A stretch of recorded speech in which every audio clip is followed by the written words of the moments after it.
Okay.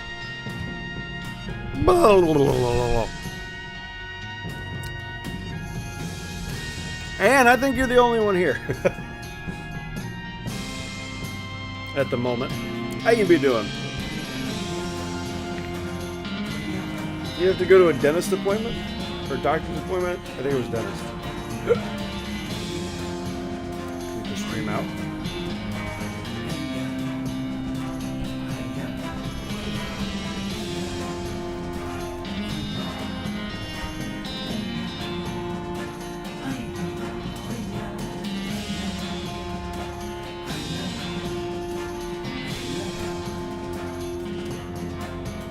Hey, what's up, Iron?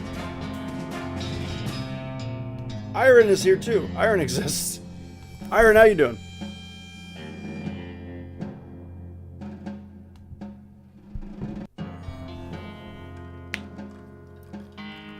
You're good? I'm glad you're good. You need to make food? No worries. You do what you gotta do, Iron. I gotta admit, this menu music is very pleasant to listen to.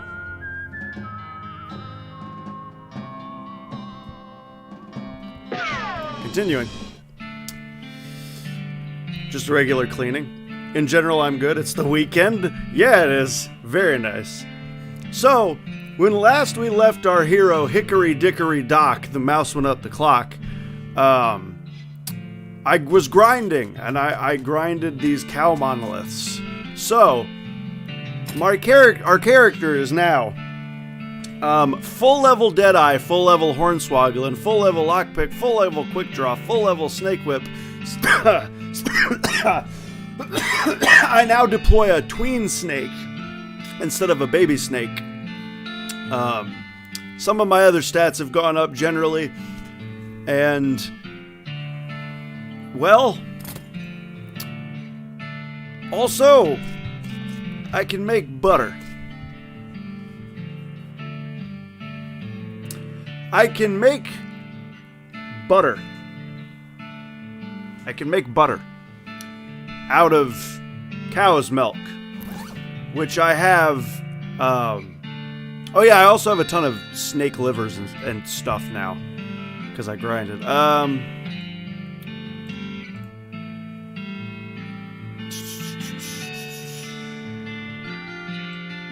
Where is my milk?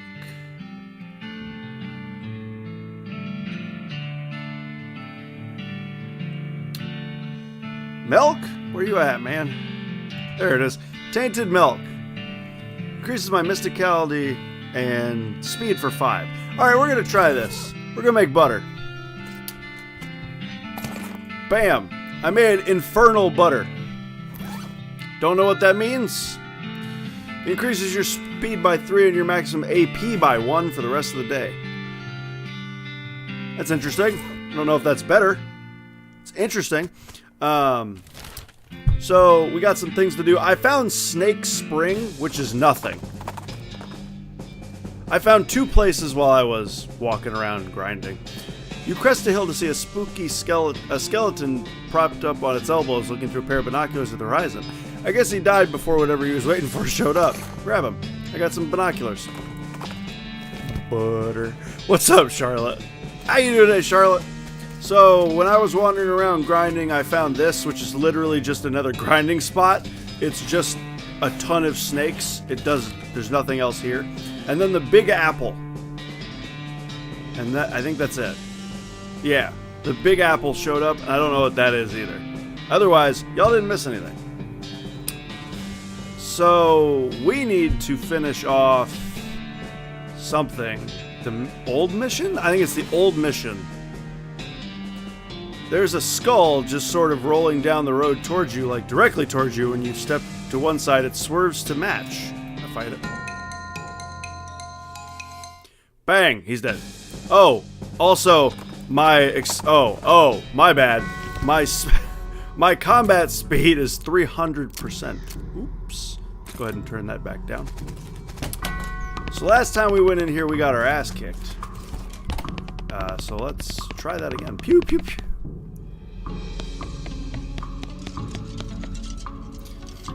I'm having a bad day, just one bad thing after another. We'll be happy. Yeah, kick him. Bang! Bang! I'm a little quiet. Bang! I'll deal with that in a second. Bang!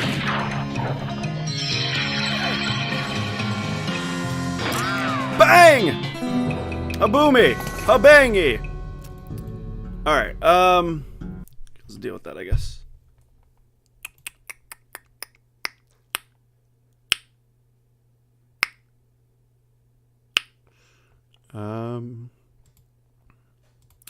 Boo doo doo doo doo doo. Oh.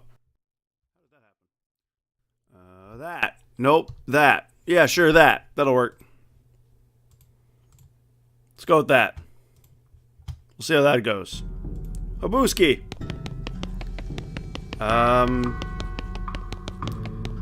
Alright, continuing onward.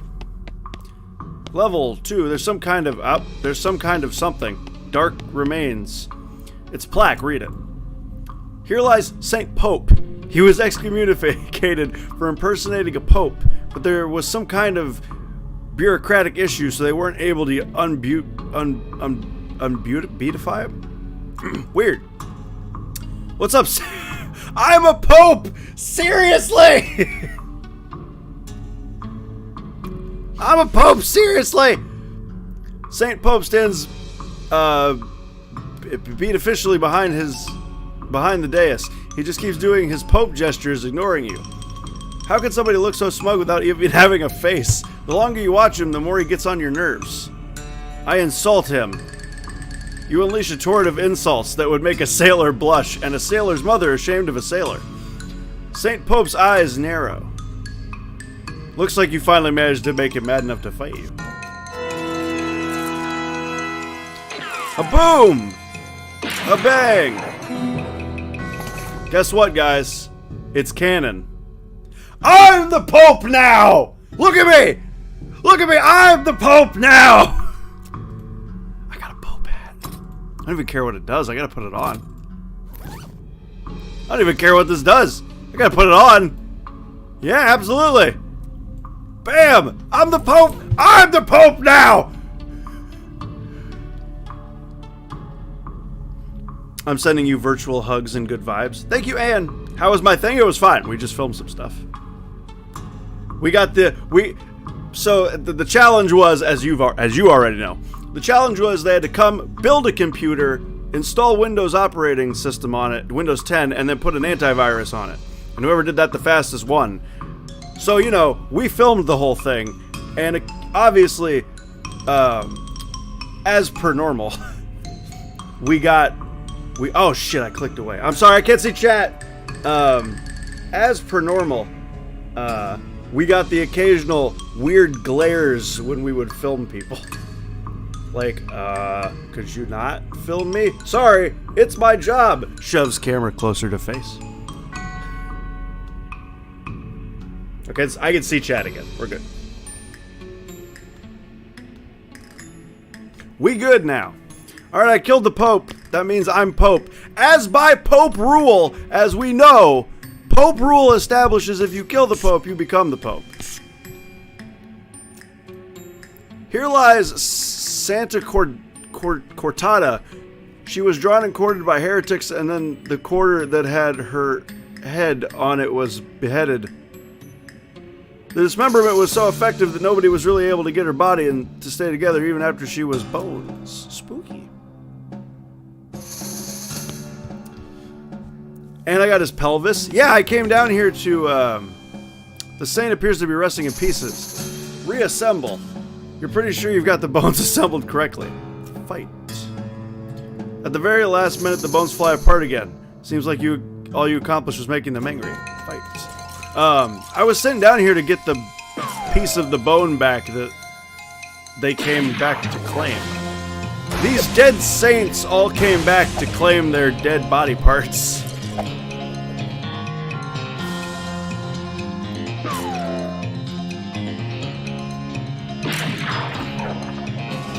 Right in the face. Good thing I just cleaned my pores.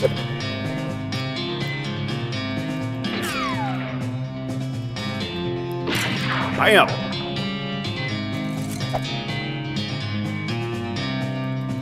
A booski. It didn't die? What? A booski. Hey, what's up, Estonian? I got Santa Cortada's skull and her ring, apparently. Well done. Santa Cortada's in pieces so small they can't do any harm. How you doing today, Estonian? Is this a better ring? Speed and mysticality. Nah, not really. Sam! Sam, thank you for the host. Sam, thank you for the host. The music's still a bit loud? Okay. Dang, really? Down to 7%. Sam, thank you for the host. Sam, how are you doing? Wait. Who is this? Here lies Saint Beefus. After he died, his body kept trying to rise to heaven. But it was so heavy, it just kind of flopped around a bunch. They had to intern him in a big stone sarcophagus to put a stop to it. Gross. Geez, they really know how to build heavy stone sarcophaguses back in the day. Open it. You grunt and strain and force the heavy stone sarcophagus lid open. There's a skeleton inside. Holy crap, his bones are huge. Fortunately, he appears to be asleep. Wake him up! Wow, he's very large. And now he's very dead. I got his finger in his thigh. The bigger they are, the harder they excommunicate.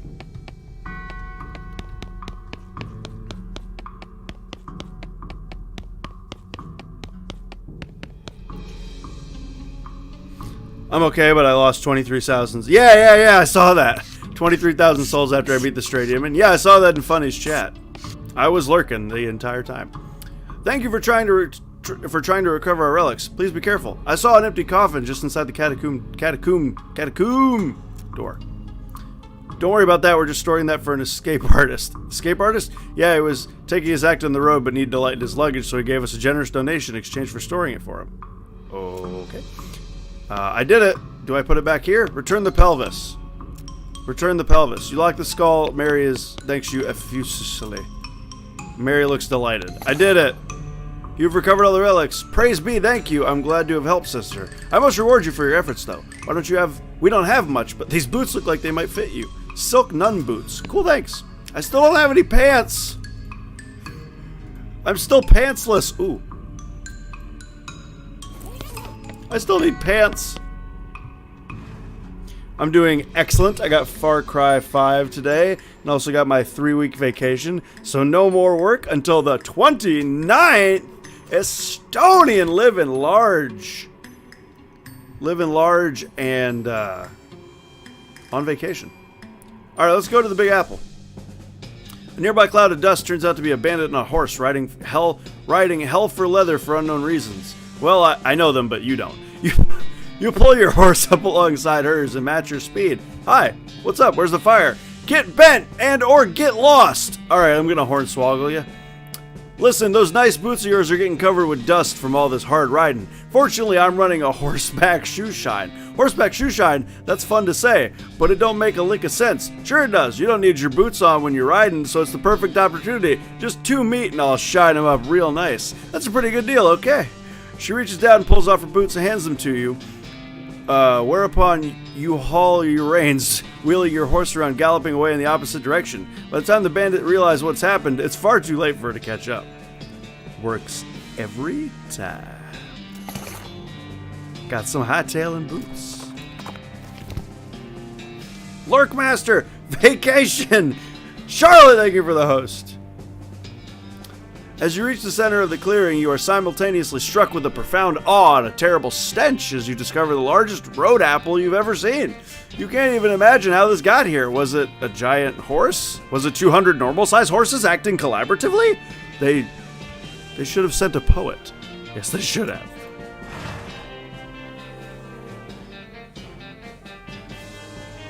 Are these any good? They're not as good as what I have on. Dude, I'm getting hammered with spam today for some reason. That's my, I think it's my 4th one. Clean it! Keep digging! No, keep digging. Keep digging. Yeah, he did it.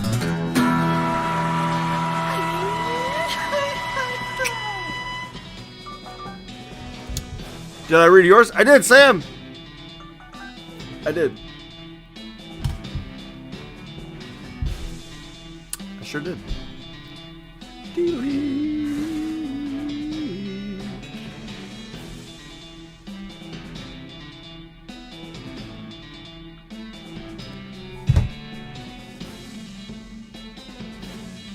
Ghost host? Change your number already? Listen, I will when I want to. Also, that's I gotta go down to the store, get out of my phone contract, or at least buy a new phone, get a different number.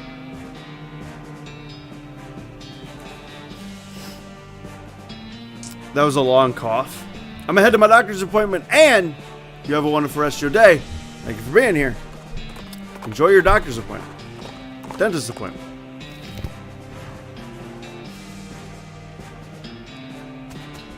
I don't have any foraging. Ooh, those are some stinky fissures I can't get any closer without stench resistance. Why though? But why though? Sure, man, I'll do this, but like, I don't want to. I think there's something still in there. Cough. Discord link, cough. There we go. Wait, what? Oh, the stench is barely tolerable. Lost Dutch oven mine. Loot them. I got a gas mask and some miner's pants! Pants! Pants! Can I put this back on?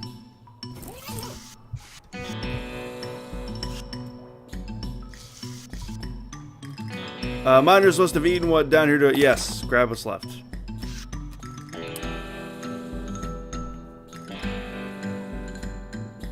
I guess he did. I just didn't catch... Yeah, Sam, I read yours. I saw that you lost all those souls in Funny Stream. I was lurking. A gas mask. I thought it was something else for a moment. I don't know what kind of tobacco these miners are chewing, but it must be extra corrosive, because the bottom of this brass spittoon has a hole eaten through it, and dark stains underneath it where the spit is leaked out. Although, oddly, it doesn't seem to be leaking now, and it's half full. I guess the miners plugged the hole with something. Inspect it. It's a spittoon. It's disgusting. You can practically see the stink lines coming off of it. Come on, let's not do this. Inspect the spittoon. Ah, jeez. Fine. Okay. You crouch down and take a careful look at the filthy spittoon. The inside is blackened with years' worth of stains. The inside, the death broth inside has a rainbow sheen like a parking lot oil spill, and occasionally a little bubble pops on the surface. You can actually feel a slight warmth radiating off of it from whatever dire chemical reaction is taking place in there. You realize you're holding your breath, not deliberately, but from the human body's natural instinct for self-preservation. Inhale. Imagine someone made a big pot of chili con carne and then left it under the porch. 3 rats crawled into the pot, ate half the chili, and then died. A week later, a family of cockroaches takes up residence among the writhing maggots. The cockroaches smoke thick black cigars which they light with tufts of burning human hair. That's what it smells like. Search it. Fortunately for you, the rainbow-colored film on the surface of the liquid coats your hand as you plunge it into the toxic stew, keeping it from being immediately dissolved down to the bone. The smell intensifies and your stomach prepares to hose the poisons off of your arm with a high-pressure stream of vomit. Keep searching. Your fingers touch something at the bottom of the spittoon. Better pull it out fast while you still have something to pull it out with. Pull! You pull out the world's most disgusting pair of pants and jump back as the hole at the spittoon's bottom is now unplugged and begins to leak steaming filth. Congratulations, you are now the proud owner of the worst object I've ever been paid to think about, narrowly defeating a leather bondage harness made from the skin of a clown. I got spit-soaked pants. Hooray! Inhale. Yay? I mean... Yeah, they're better than the miner's pants. Hell yeah. Hell, and the music kicked up. The music knows. Pry it open. Smelling salts in a can of kerosene. This one's been picked over. It's empty. Oil it. I don't have any oil. Well, I didn't have any oil, so the end of that adventure comes to a swift halt. I need oil. You find a pair of binoculars hanging on a passing cactus. I mean, a cactus you're passing, not a cactus that's passing you. It only looked like it was passing you because of your frame of reference. Give me the binoculars.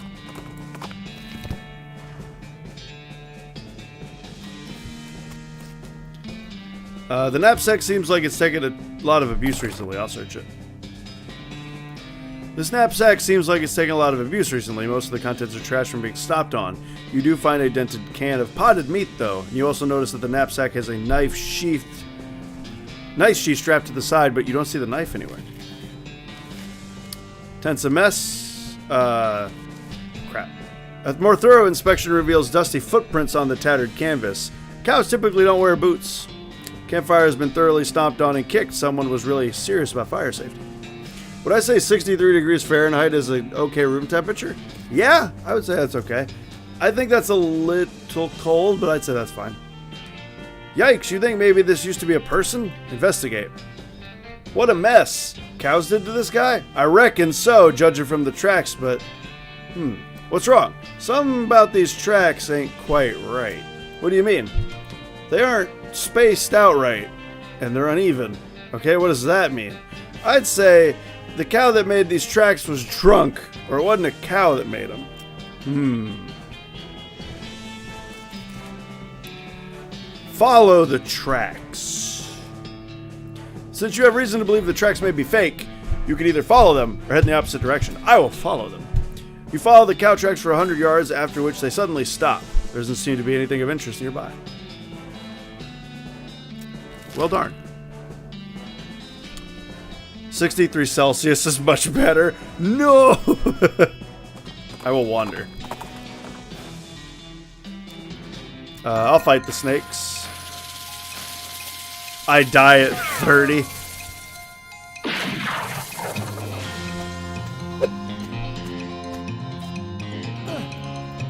I love the little jumpy animation the snakes do. I'll wander again. I'll fight the skeleton. Wait, I'm gonna get schmooze some free loot.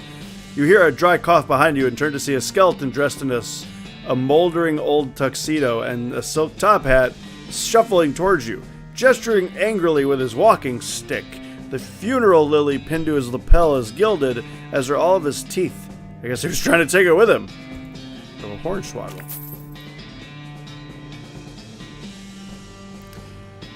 The skeleton listens carefully as you make up some directions to a random patch of nowhere. Generously tips you an entire 1 meat. You accept it graciously since he didn't notice you snaggling the gold lily off his lapel when you had your hand on his shoulder. Sweet.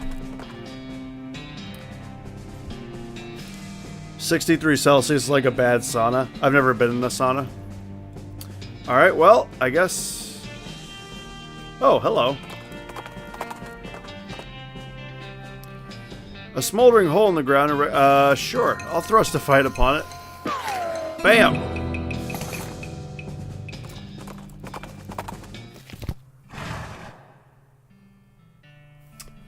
You should try it. It's usually like 100 to 120 Celsius in there. You missed some dialogue there. Damn, hornswogglers! Also, I'm back with spaghetti. Nom. Yo, do you have some oil? I will trade you my partner for some oil. Actually, that's not true. The woman behind the counter stares at you with a huge grin on her face. She gestures at the goods she has for sale. Take a look. It's in a book. Can of oil! I will do it. Desert eating and drinking. Everything you know how to... Oh. Modern snake oiler! Hell yeah. 2 needles! Hell yeah. Sure, I'll buy this. It's expensive. I'll buy it. Oh, it gives me foraging! It gives me foraging! Yes!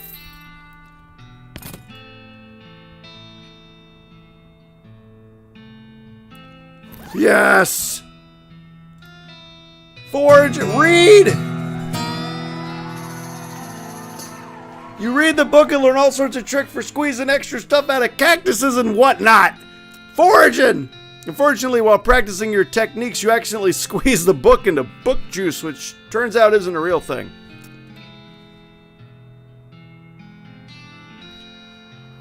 Would I ever want to go to a sauna? I mean, sure, I guess.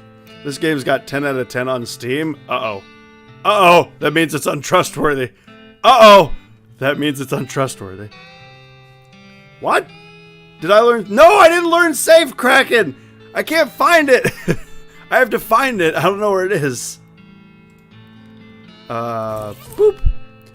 There's a recipe for quick brewing. Oh, I'm going big spleen. I got a big spleen now. You take a big whiff of the cologne sample and feel your spleen grow larger. Then you sneeze so hard the magazine is blown completely to bits. Here's a diet. Alright then. If it's 10 out of 10, how is Luke playing it? He never trusts 10 out of 10. I do not. 10 out of 10 on Steam has proven to be disastrous for me. I think it was all 3 of the 10 out of 10 games we've played. I mean, minus this one now. But all 3 of the 10 out of 10 games we had played previously, I'd really not liked. What the? A loud fuck noise draws your attention. You follow the sound to a man in a once white apron who is butchering a bighorn sheep or some other large desert animal with an oversized and heavy-looking meat cleaver. As he's hauling the implement up onto his shoulder for another blow, he catches the sight of you and hisses with a wild look in his eye. Who's there? Don't test me, boy. I'll chop you up like this goat or whatever it is. I'm a hornswoggle. Whoa, hang on. Go back up. Hold on, is that... Oh, geez, look at this horse. It is! That's a blue-crested mountain goat. What? They're super endangered. There's only like a dozen left. Ain't surprised that they're real tasty. No, look, it's wildly illegal to kill these. If the marshals catch you, it's years in the slammer. You better run and get out of that bloody apron before someone spots you. I'll bury the carcass. The butcher thanks you and runs off on a panic, leaving you with as much meat as you can carve off of whatever this is.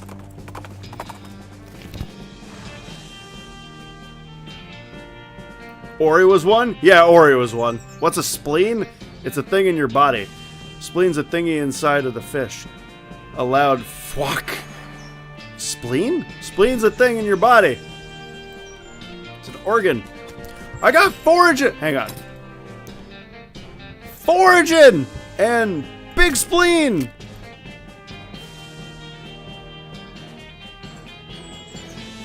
Yo, I'm gonna upgrade my foraging right now. Spleen's an organ found in virtually all vertebrates, similar in structure to a large lymph node. It acts primarily as a blood filter. The word spleen comes from the Greek word a milt. Ah, it's pretty pointless. Thanks. I will harvest this. Yes! We have foraging. Foraging is so good. I still would want safe cracking more than that though, but I can't find safe cracking. Nope.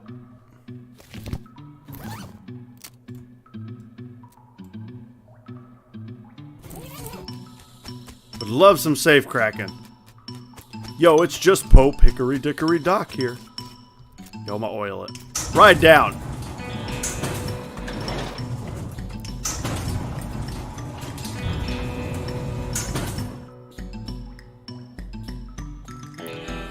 You emerge from the elevator into a deeper shaft. By the light of your lantern, you see exposed meat veins on nearly every surface. It's unusual there would be this much readily available meat left in a working mine.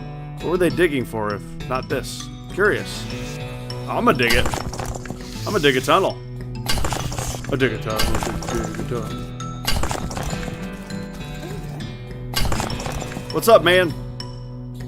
Guy's totally out of it. He's gibbering and drooling and doesn't seem to notice you. Try to talk to him. Bud, are you okay? Uh-huh. You wave your hand in front of his face, but he doesn't react at all.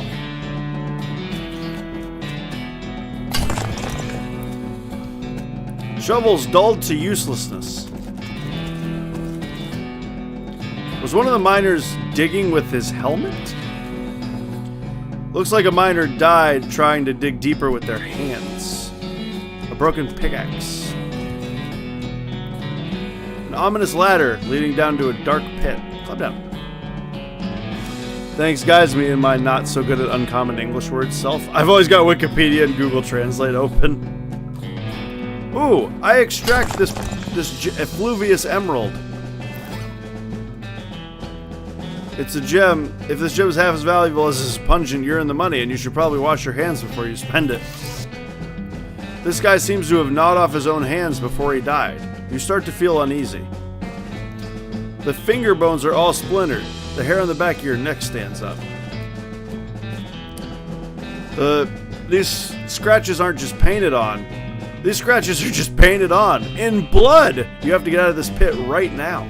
This guy worked his fingers to the bone digging and then worked his bones to the marrow. You have to get out of this pit right now. The gouge marks are dark with blood. You have to get out of this pit right now.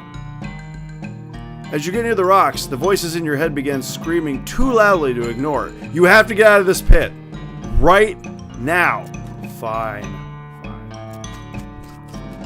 Well, I mean, I'd love to get in there.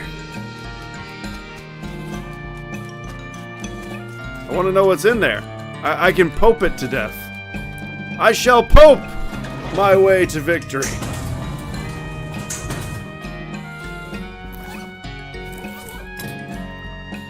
I'm good for now.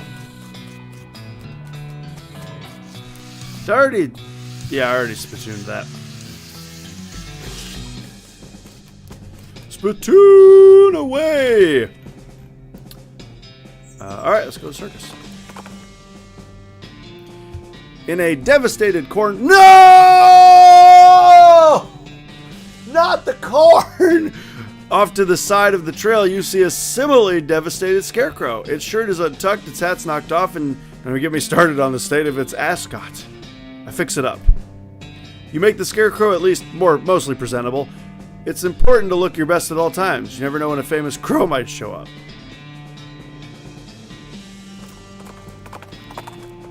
Do I still have the anti-smell equipped? I don't believe I do. This is a little weird. You don't expect to find a circus all the way out here. There's basically nobody around for miles. There's a rodeo clown manning the ticket booth. Well, there hasn't actually been a rodeo since the cows came home, so I guess he's just a clown? Ugh, clowns. Yeah, I hear ya. Them fellas put me right off my feed. I don't even know what that means. They're so creepy. When I was little, my uncle would give me nightmares with old stories about them. Oh sure, you mean the old tales about demon cows and demon clowns fighting down in hell? Yeah. And how rodeo clowns dress up like that because the first rodeos were reenactments of those battles and it became a traditional thing? I remember them stories from when I was young and myself. Ain't thought about them in decades. Don't be fouling up your britches though. These clowns is just fellas in makeup. Yeah, I know. Still creeps me out though. Hello, I have a ghost horse. As you approach, the clown puts on a basically cheerful facial expression that retail employees use when the last thing they want to do is deal with a customer, but they're not allowed to say so. Rip corn. I think she meant feet. Feet! Feet! I went into last time I went into my phone store to get my phone looked at, customer service is supposed to say, "How can I help you?" And the guy came up to me and he was like, "What's your problem? I mean, how can I help you?" It's like, oh, okay. Welcome to Barnaby Bob's, perfectly normal traveling circus sideshow, sir. How can I help you? I would like to see the circus, please. I would like to run away with the circus, please. Never mind, actually. I'd like to see the circus, please. Came to the right place then. Hey, but if you want to get inside, you need a ticket. Presumably, you can sell me one. I certainly can. That's my job. And the ticket will cost you 5,000 meat. Oh. Say what? Does seem a bit high, I promise you. At this price, it's a real still.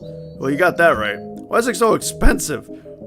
Well, now, there ain't no podunk. This ain't no podunk traveling circus. We've got rides, games, food, and an amazing demonstration of knife-throwing skill by none other than Barnaby Bob himself. Tell me more about Barnaby Bob. Oh, the boss is a real master of knives, let me tell you. He does this amazing stunt where he gets a volunteer from the audience on stage and throws knives at him. He never misses his target. Did you leave the part out where he puts an apple on their head? Or something? Oh, right. Sure.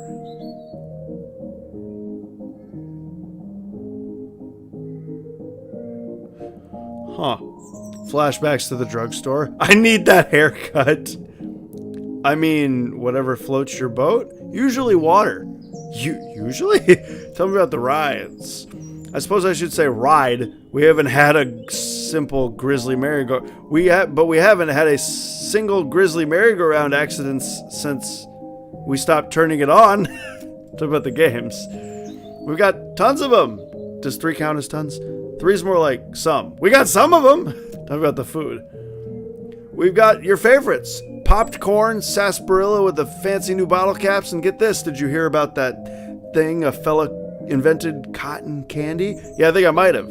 Well, it's still patented, but we're pretty sure we figured out how it works. Mostly. More or less. You're doing a very good job of selling me on this. Well, whatever do you mean? I will attempt to hornswoggle the clown, which sounds inappropriate. Look, I'll drop the act. You don't know who I am, do you? Should I? I'm Hickory Dickory Doc. The mouse went up the clock. Bureau of Traveling Entertainment Inspections. Bureau. That's not a thing. Is that a thing? It's a thing. A very serious thing, and your ticket prices won't be an encouraging note in my report. What? Whoa, now hold on, Chief. I was just jostling you. Come on, you know how clowns do. So what's the actual fee? 500 meat? That's still outside the normal price range. Come on, we had to travel a long way to get here. We got expenses and stuff. I would hate to discover that you were hiding anything from me. Oh, of course not, of course not. Look, I'll tell you what. You're a VIP. You get the VIP ticket. On the house. Let me just stamp your hand for re-entry, okay? Enjoy the show. Thank you. No problem, no problem. Leave the ticket booth. Hornswoggling is the best. Since the bite of 87, I have to stay out of my room because it's being painted. Oh, nice. What color is it being painted? As you enter the circus, the ticket booth clown shouts, "Welcome to Barnaby Bob's perfectly normal traveling circus sideshow, sir!" In a loud and enthusiastic voice. Enter the circus. I don't think they believe you. No, I got him. Hornswoggling. Nice job, thanks. You stroll into the circus. Actually, I guess it's more of a carnival, but let's not split hairs. And find it almost entirely deserted. There aren't more than a dozen other patrons besides yourself. There are a bunch of clowns around working at the booths and so on. More clowns than customers, which is a little unsettling, but at least the lines won't be very long. Got it. Perfectly normal.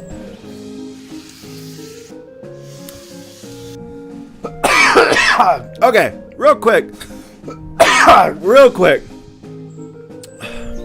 I gotta go get a drink. My throat is very dry. So I'll be right back. I'm gonna go get a drink. BRB.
Alrighty.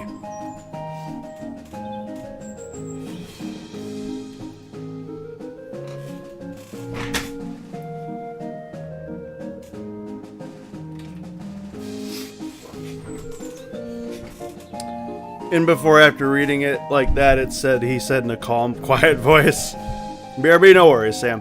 The circus theme loop is making me sleepy. Spins in chair to the music. Well, this isn't what I expected, but I like it. What's up, Mantis? Alright, I'm back. The merry-go-round has a dirty canvas tarp over it. Condemned until further notice. We encourage anybody suffering from horse bites to consult a doctor. Oh, okay. That's fine.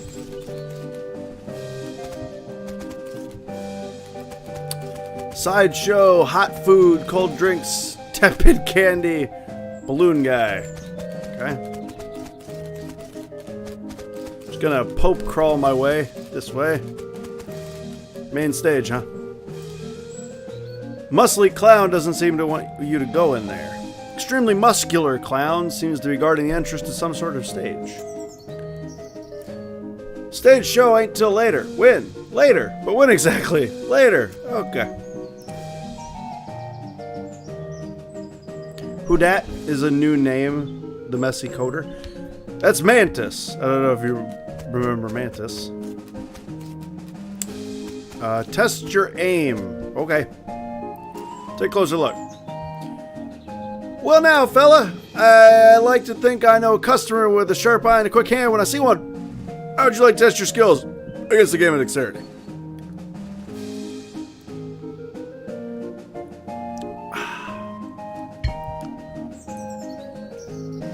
What's the game?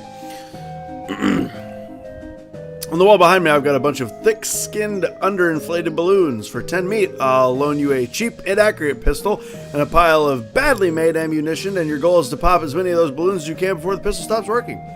That's an unusually honest-sounding description. I've discovered making the challenge sound exactly as difficult as it is only makes people more determined to be the one who beats it. I'll give it a shot.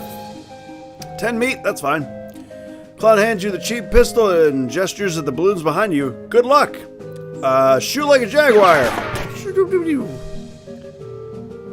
I'm not exactly sure how a jaguar shoots, but presumably it's pretty good. You clear nearly the entire wall of balloons, and the clown looks genuinely impressed. Well, I'll be. Looks like you win. Congratulations on the finest shooting I've seen in quite some time. I got a circus show ticket. The show will be starting soon, so don't miss it. Okay. Hello, Estonian. Sorry, I don't remember you. Bath time, BRB. No worries, man. I don't remember me either. Test my mind. Take a closer look. Greetings and salutations, fella. This is a game designed to test your intelligence and capacity for abstract... I should just walk away right now. And, well, if you care to try your luck, far be it from me to obstruct you. What's the game? You don't shuffle them? The simplest guessing game imaginable. I've got a standard deck of playing cards. I show you all the faces, turn them back over, and you pick and start picking cards. You guess what cards I pick and you win. You don't shuffle them? No, sir. You can memorize a deck of cards that fast, more power to you. Or if you've got a touch of magic in you and want to try reading my mind, that's fine too. Just don't dig too deep. Give it a shot. Ooh, I do not have mysticality. Ooh, man, I don't have mysticality at all. I'm gonna give it a lot. Clown starts picking cards out of the deck and holding them up with the backs to you. You manage to guess a few, but not very many. Don't feel bad, friend. That's about average. Not good enough to win a prize, though. Darn. Shooting is really my forte. This kid here searching around with a sad look on his face. You okay, kid? Did you lose your parents? I lost my I lost my lucky bottle cap. You haven't seen it, have you, sir? No, but I'll keep an eye on it. Eye out for it. What's it look like? It's shiny steel, and it's on a little chain. I'll let you know if I find it. Well, more power to you, I guess, kid. Balloon guy, do you guys say anything? There's a clown here. There's a clown here selling Rebel Toy balloons. Oddly, he looks exactly like the other one. Although I guess it's hard to tell really with all that makeup on. Talk to the clown. Howdy there, fella. Interested in a toy balloon? What colors you got? Just take a look.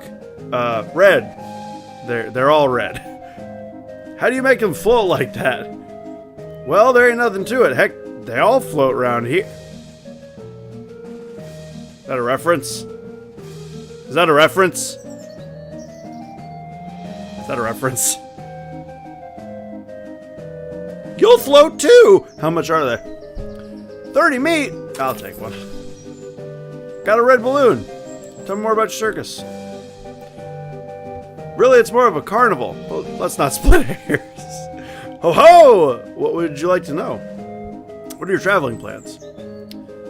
This place is out of the way. What are your plans? I haven't decided yet. That's why we set somewhere a bit more rural. Keeps things relatively quiet while we scout around. Get the lay of the land and all. Is it a red balloon? It is. The balloon I bought was red, yes. Is its balloon red? Hold on, I'm gonna Google this.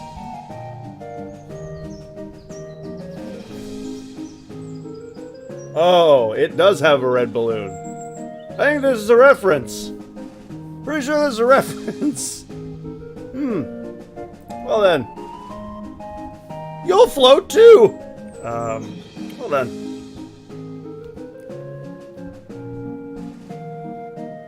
Yes, it is. Get it?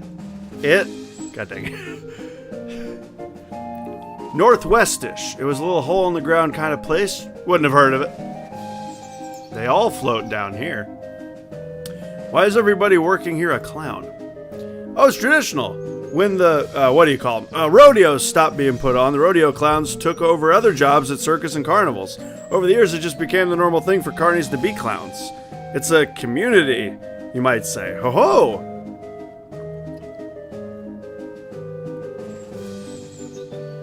Ah, so good. I'm thirsty. You ever drink something and then realize how thirsty you were? Who's Barnaby Bob? The boss is a real famous showman, though I'm not surprised you wouldn't have heard of him around here. Got an eye like a hawk, and he's a real whip with those knife of his. Don't miss his show. It's the real highlight of the carnival. Alright, see you around, clown. Catch you later, alligator. Well then. I got the ticket. I got the ticket. Alright.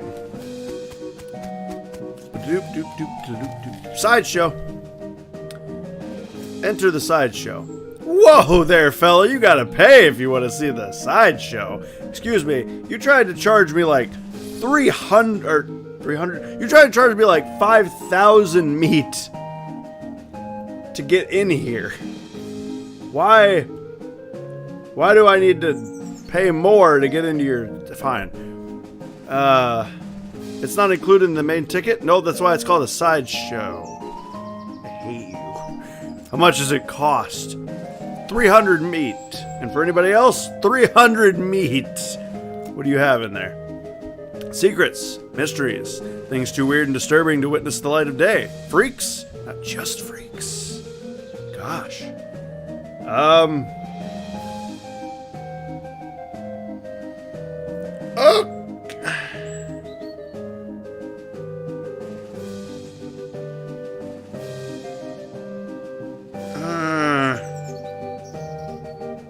Hang on a minute.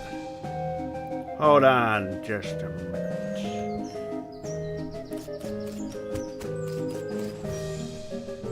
Red Hots calls the clowns behind his food stand. Red Hots, footlongs, 2 kinds of mustard. There's also a small sign that says lost and found. Talk to the vendor. Clown grins and gestures at the little charcoal grill behind him. Howdy, sir. Interested in a footlong sausage? What are they made of? What do you mean? They're pork. What else do you make sausage out of? I'm wondering if you have a vegetarian option. Mister, this is a carnivore, not a herbivore. Alright, that was clever. You've been saving that one, haven't you? For years, thank you, sir. How much is it? $2.50 meat! What are condiments? Or what are the condiments? I got onions, pickle relish, 3 kinds of mustard, 2 kinds of ketchup. What kinds of mustard? Brown, yellow, and blue. Am I supposed to remember these colors? Blue mustard? Looks like I'm all out of the blue. Sorry. Two kinds of ketchup. Yep. Ketchup and catsup. I get it. No thanks. Cold drink. Talk to the vendor. Care to treat yourself to a cold drink? You said you're selling them in bottles. That's right. Got the newfangled crown cork bottles and all. Do you make the drinks yourself? If you're asking if we have a wagon dedicated to brewing and bottling 3 different kinds of sodas on our traveling carnival, no. We stock up as we pass through large towns. How much are they? 205 meat. 205. It's for the deposit on the bottle. No, thank you. Wasn't there something else I could ask him? What kinds do you have? I've got root beer, ginger beer, and sarsaparilla. Ginger beer is good. How about celery?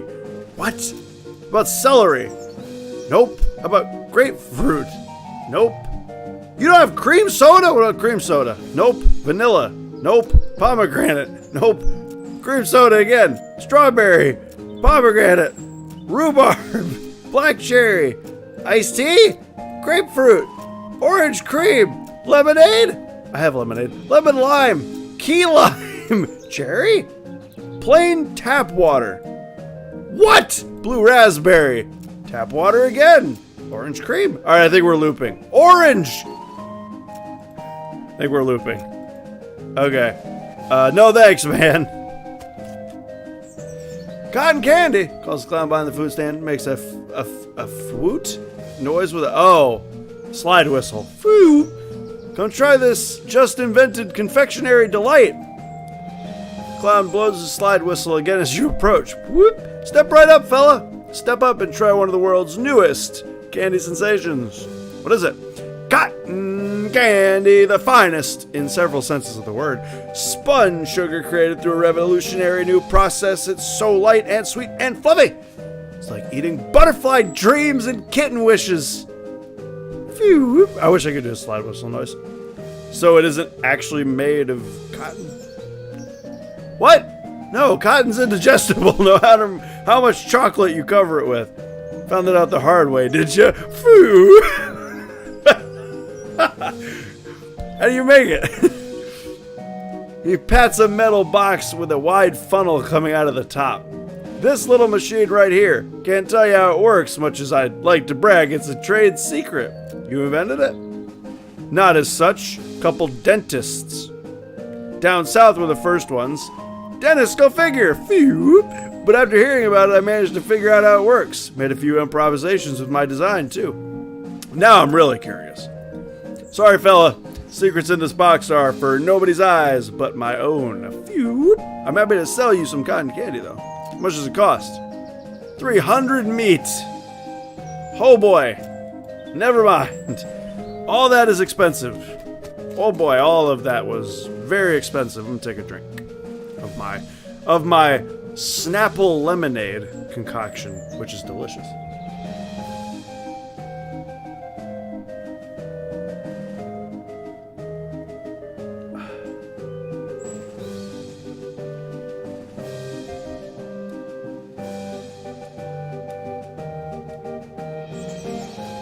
Oh, that's good, man. That is good.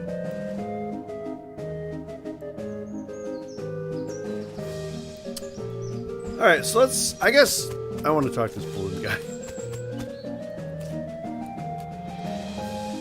Clown here selling Rebel Ali looks like the other one. Anything I can do for you? Weren't you on the other side just now? Nope. That's the other balloon guy. We just dress alike and use the same face paint. Did we fool you? He grins and gives you a big exaggerated wink. I see. No, I'm good. Thank you, though. Alright, I'll buy your stupid thing. Sure, man, I'll buy it. I can't hornswoggle you, but I'll buy it. What? I can't go in. Oh, there we go. That was weird. The sideshow tent, you'll float too, is fairly large and packed with weird things to look at.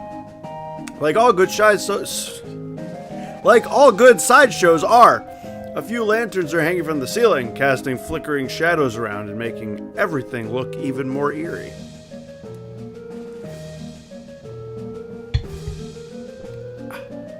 A clown is hanging out in here. Presumably keep an eye on the exhibits. He grins and nods as you enter. Come on in, take your time, have a good look around. Just remember, no touching. Okay. Based on his attitude, uniquely combining attentiveness and extreme boredom, you assume this clown's job is to keep an eye on the sideshow exhibits. Howdy, fellow, welcome to the sideshow. Thanks. What's to see in here? Well, down to the left, we have our collection of spooky warped mirrors. Right here, we have an exhibit of clown eggs and pickled punks. And further down to the right is our freak show. Why clown eggs? Feel free to explore. I'll be here if you have any questions. I ask a question. Clown eggs? That's my question. Clown egg. Yep. Iron. Yep. Yep, that's about how I feel about it as well. Clown eggs. That's a traditional clown thing. There's a placard there next to them to explain them in detail. Don't get too close, though. They're fragile. Wait, I had another question. The people. You mean the freaks? Ain't they a scream? The one with the giant eyeball is my favorite. Nice quiet fella. Aha. If you have questions about the other two, feel free to ask them personally. I wouldn't want to be telling tales out of school. Since the eye guy can't talk, you can ask me about him if you want. What's about him? Not much, I'm afraid, to be honest. He joined us about a year ago. Maybe a little less. Where'd he come from? No idea. Weird, ain't it? You'd think a fella looks like that you would have read about in the papers, right? It's mysterious. How'd he get that way? Couldn't tell you. I bet you got a theory at least. Maybe you saw something no human fella should ever see. Okay, bye. Talk to him. Last question, I guess. Things in jars. That's what we in the business call pickled punks. A menagerie of strange and twisted creatures such as you've never seen the like. Captured and preserved and on display for your entertainment and edification. That's how the boss says it. Are they real? As real as they come. Alright, let's start with the mirrors. This looks to be one of those weird bent mirrors that makes you look all crazy as if there wasn't crazy enough looking... Fucking what? As if there wasn't enough crazy looking stuff around here already. There we go. Why are we here again? Why not? Reasons. The mirror somehow shows you what you'd look like in clown makeup. Bloodshot eyes stare back at you from a pasty white face painted with an odd pattern of red triangles in the flickering lantern light. It almost looks like he winks at you. Brr. I feel that not being around these mutants, clown eggs, and jars of creepy stuff would be much more preferable. Yeah, you're probably right. The mirror makes you look really stretched out and thin. Your limbs twist and writhe like snakes as you move around. It's a bit unsettling and your muscles ache a little sympathetically. Your reflection in the mirror is short and squashed looking. Folded up like an accordion, you spend a moment moving back and forth in front of the mirror, seeing how the image changes. It's kind of amusing. Okay.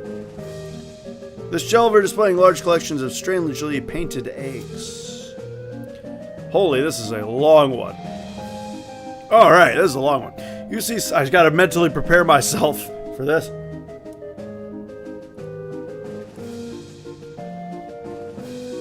Am I mentally prepared? I mean, take a drink. You see several shelves full of white eggs, each one painted with a unique pattern of colored shapes. A small placard pinned to one of the shelves says, "Clown eggs." In the service community, it is traditional for each clown to paint their chosen makeup pattern onto an eggshell. These clown eggs are archived for future reference to ensure that nobody chooses a pattern that has already been used. It is considered extremely taboo to wear another clown's face. These must be the eggs for the clowns that work in this circus. You recognize a few of them, like the clown here in the sideshow tent and the ticket seller clown out front. Say, wait a minute. Here's the egg for that balloon selling fella. Didn't he tell you there's another guy wearing the same makeup? According to this sign, that seems unlikely. He did say that. He said they were wearing the same face paint, even though this sign is telling us that... That can't happen.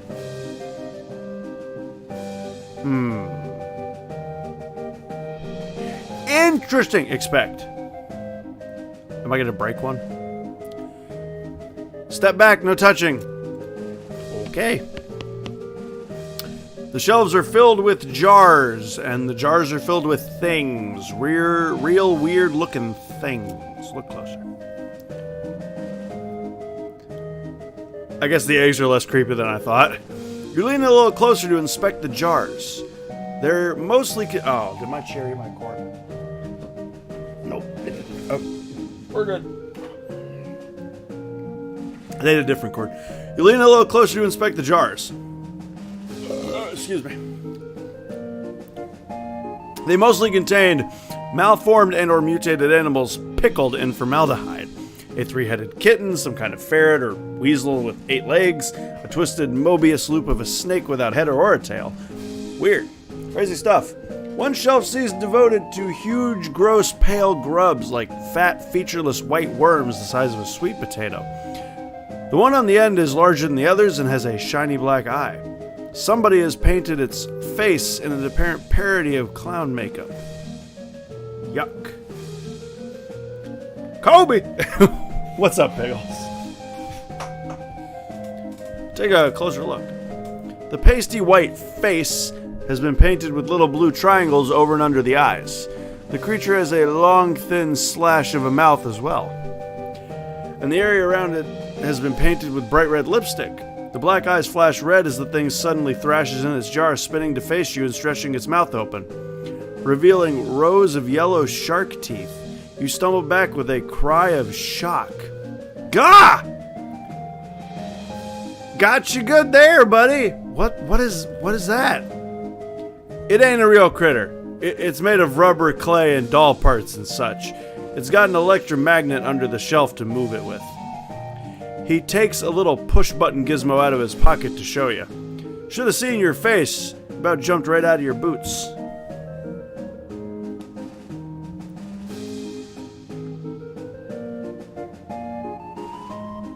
Ugh. My phone just said I had a... Oh. What? That was weird.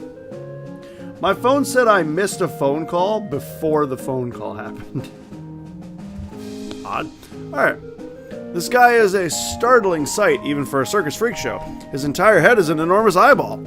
As you look him over, he stares back at you. Not that he's got much choice. Talk to him. Hello, I'm Hickory. How's it going? I guess I don't know why I expected this to work. Can you talk? Guess not. So, circus gig. You like it? His hands slowly curl into fists and the knuckles turn white with tension. I see. Understand, I mean. Take a closer look. You move a little to the side and lean over the rope to get a closer look at the guy. He's basically just what he seems to be at first glance. A guy with a giant eyeball for a head. You do notice 2 things, though. First, he has an odd lump at, well, what you would call the base of his skull if he had one. A sort of crumpled, fleshy mass the size of a fist.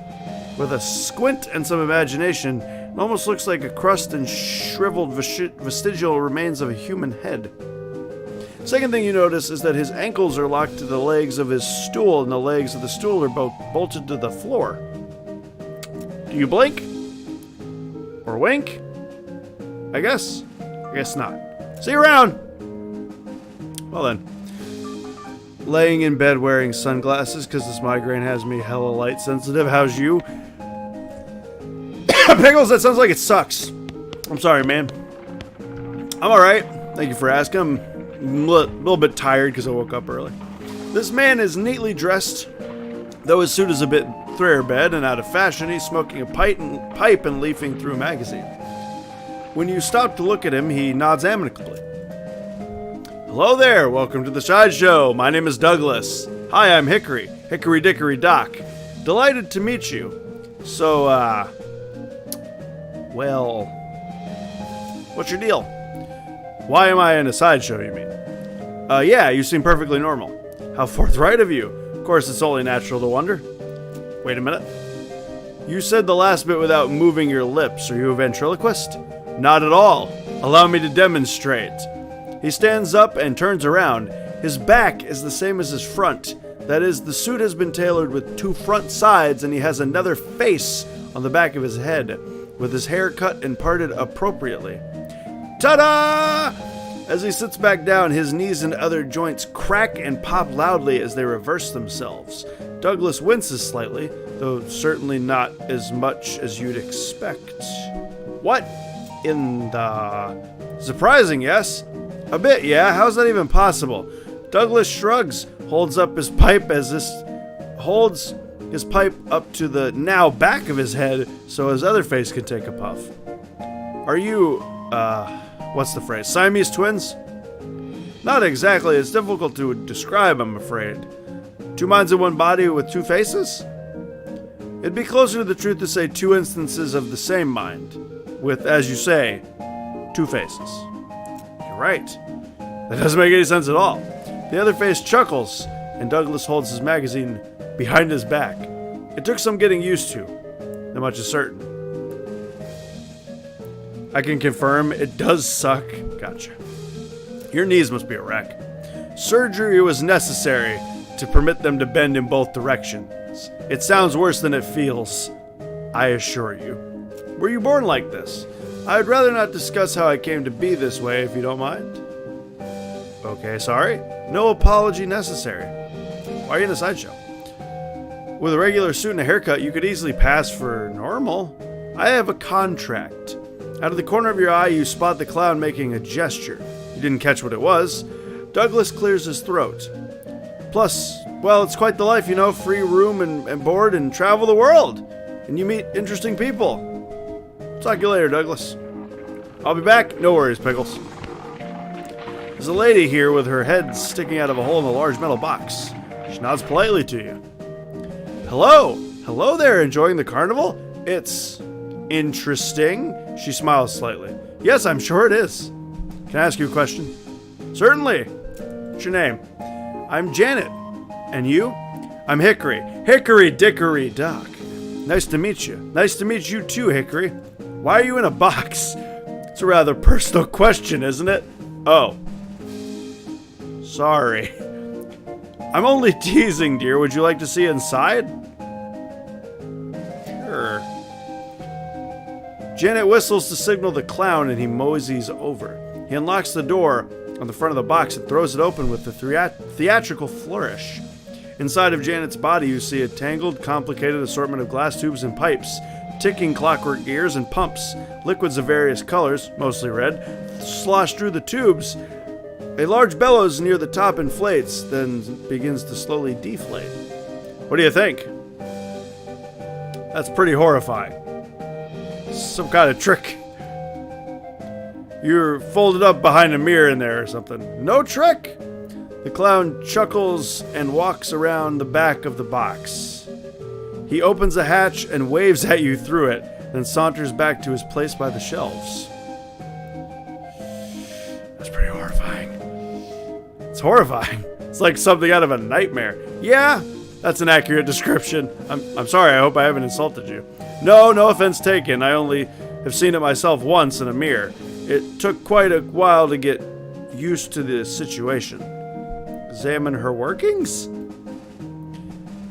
Oh, I got a thing. You watch the various liquids slosh around in their tanks and pipes for a minute. Weird. Gross, but indeed educational. I got anatomical learning. How did this happen? Were you in some kind of accident? I'm sorry, I can't talk about that. Oh, of course, it must be a painful memory. Her calmly composed face creases into a very slight grimace as she shoots a sidelong glance at the clown. Yes. Well, it was nice to meet you, Janet. So long. Good luck, Hickory. Oh boy. Oh, that's okay. Boop.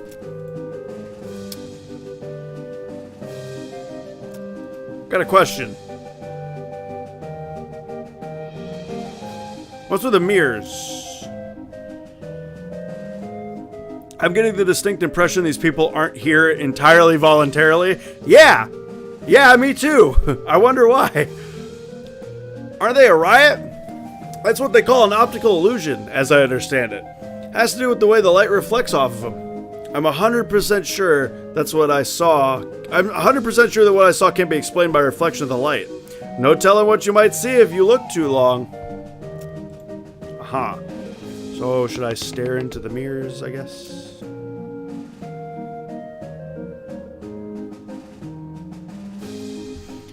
You look in the mirror. The clown you is still there. Very slowly, he opens his mouth into a wide grin, revealing multiple rows of yellow, pointed, shark-like teeth. Not wanting to keep looking, but unwilling to turn your back, you slowly sidle away until it's no longer visible.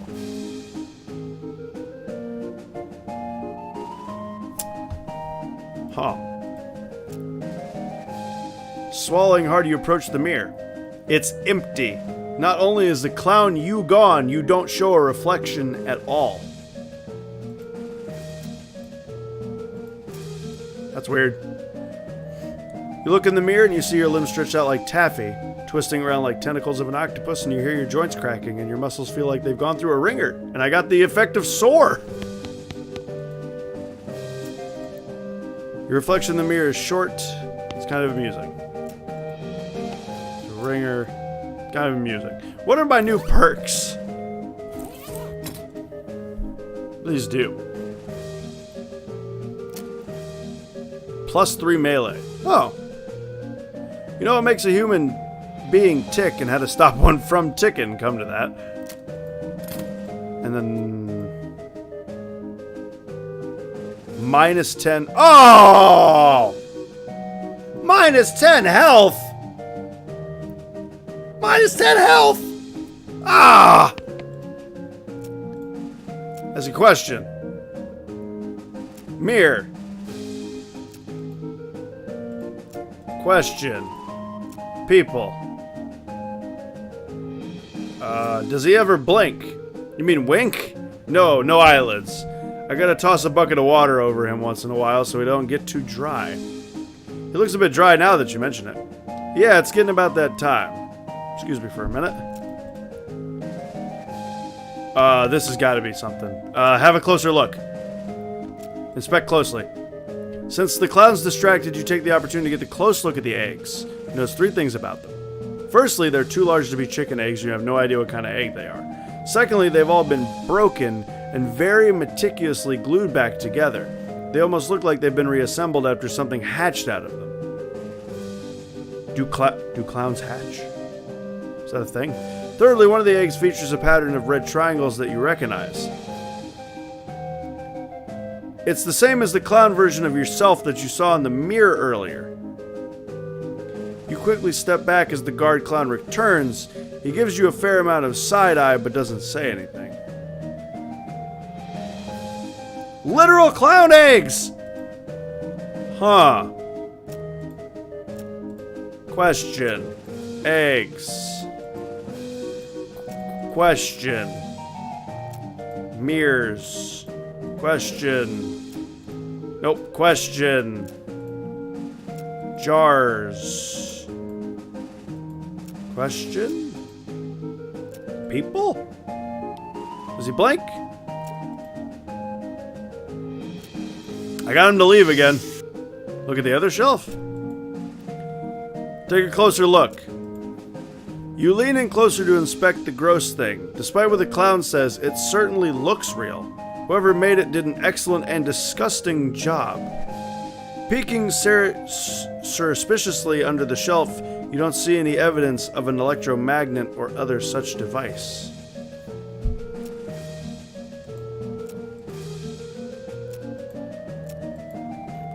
What else can I look at?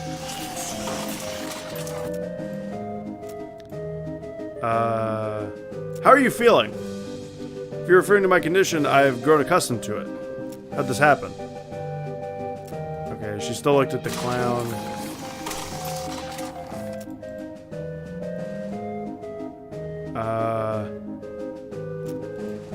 Find a sideshow.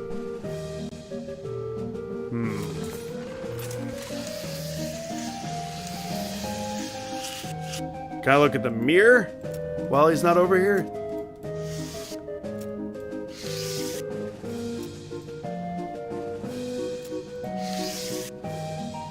the clown is left. I guess the idea was for me to see the eggs, because there's nothing else in here.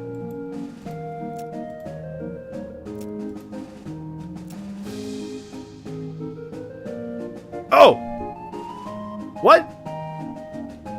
You quickly step back as the, that tears it. These clowns aren't regular people dressed up as clowns because of some kind of carnival traditions. These are for real clown demons, like the ones in the old stories. You're basically in a clown hive. This is bad. Real bad, and if they figure out that you know about them, real bad. Oh. This question? Okay, bye. Can I go on stage now?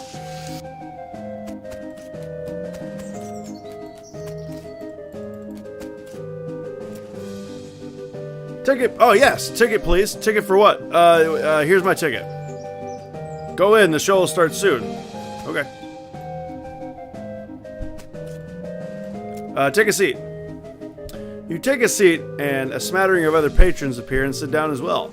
After a minute or two, there's a crash of cymbals, and a clown runs in from the back stage curtain and jumps on stage. In contrast to the other clown's colorful clothing, his is relatively simple. Black wool trousers and a bright crimson shirt under a pale tan leather jacket with fringes on the sleeves and a red heart painted on the shoulder. His face paint is plain white without any colored accents, contrasting his curled black mustache and thin goatee. A snappy silk top hat with a rakish tilt tops off his outfit. He doffs his hat and bows with a deep theatrical flourish, and a small audience claps politely. Is Pennywise there? You'll float too! I think he's the balloon guy. Because he's got a red balloon and he said, something, they all float down here or something.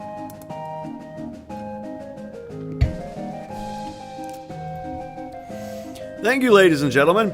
Thank you, and welcome one and all to Barnaby Bob's Perfectly Normal Traveling Circus Sideshow.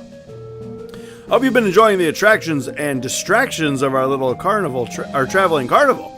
And now it's time for our star performance, the main attraction. Ladies and gentlemen, put your hands together for... A loud drum roll starts as he gestures to the curtain, and the cymbals crash again, and the clown puts his hat back on with a chuckle. Me, Barnaby Bob. Applaud. Much obliged, you're far too kind. Why, I haven't even shown you anything yet. With a laugh, he flips a large Bowie knife into the air. You didn't even see where he pulled it from. The knife glitters as it spins. He catches it and flips it in the air again, this time catching it and balancing it on its point, on the tip of one finger. He holds that pose very still for a moment, then jerks his hand out of the way. The knife thunks into the wood of the stage floor, deep enough that he has to give it a jerk from side to side before he can yank the blade free. He winks broadly to the audience. Wouldn't be any fun if they weren't sharp, would it, ladies and gentlemen? Clap. He pulls 2 more knives from his jacket and begins a flashy and elaborate knife juggling act. 3 spinning blades somehow turn into 4, and then his hat is added into the mix, floating lightly through the cascade of knives without a single scratch. He finishes the routine by catching 2 of the knives in each hand and allowing his hat to fall nearly to the ground before catching it on the tip of his boot and kicking it back into the air and on the top of his head. Applaud. Oh no. Please don't jerk the knife. Now there's some applause I believe I've earned. Let me tell you, ladies and gentlemen, it took a lot of hats to get to where I am today. He chuckles and adjusts his hat back to its original rakish tilt. Now for the grand finale. For this, I'll need a volunteer from the audience. A few hands go up. Barnaby Bob ignores them and looks directly at you. How about you, sir? Okay. Good. I like a brave one. Step right up on the stage here. Your name, please. Hickory Dickory Dock. It's a real pleasure to finally meet you, Hickory Sneaky Dickory Dock. How does he know my real... He knows my middle name. He knows my middle name! He knows my middle name. A couple of clowns haul a large wooden panel about 7 feet tall and 4 wide up onto the stage. They stand it up vertically behind you and stay there, holding it steady. It has 2 holes in it slightly above waist level, and a lot of knife marks. Press your back flat up against the wood, please, and put your hands through the holes. You do so. The holes are just a fraction too high, so it's not very comfortable. And then one of the clowns pulls your arm back tighter and ties them together with a rough hemp, so it becomes much more uncomfortable for a variety of reasons. Don't worry, this is just to make sure you don't make any sudden and unexpected movements. We wouldn't want that, would we? Fret not, son. Everything's under control.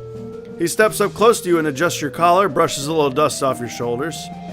My control. You know, Hickory, we get a sharp customer through here from time to time, but my, you're the sharpest I've seen yet.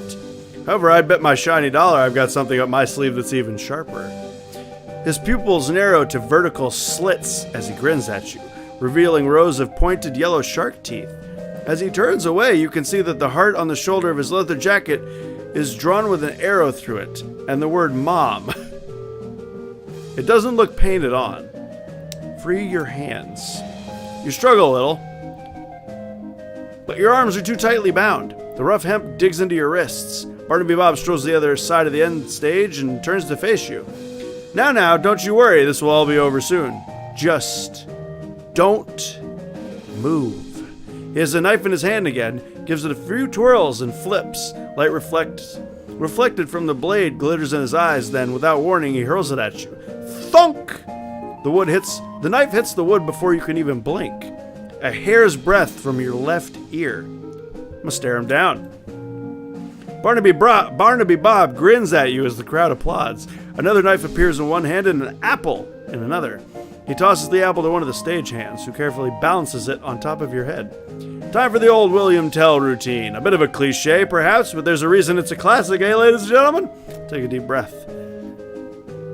The crowd watches with ramped attention as he flourishes the knife, spinning it and flipping it behind his back, and then faster than you can register, thwunk!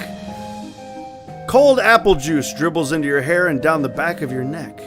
2 for 2. What do you say, Hickory? Should we go for one more? I'm gonna stare him down again.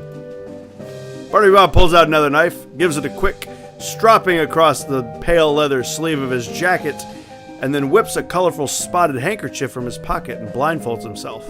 This time his smile is much colder. I advise you to watch closely, Hickory Dickory Doc, since you're the only one of us who can. Watch closely. The crowd laughs, but you don't hear it. The knife spins in his hand, this time either because of the adrenaline or because he's actually moving slower. You can see the motion of his arm as he throws it.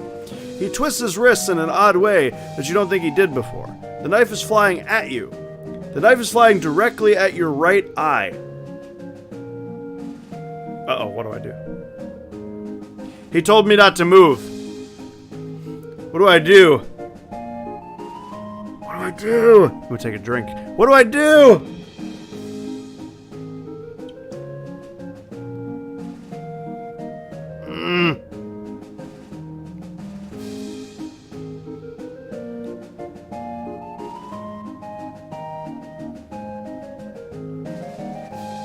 I'm gonna not move, I think. Can you try not getting stabbed next time? I'm gonna not move, I think.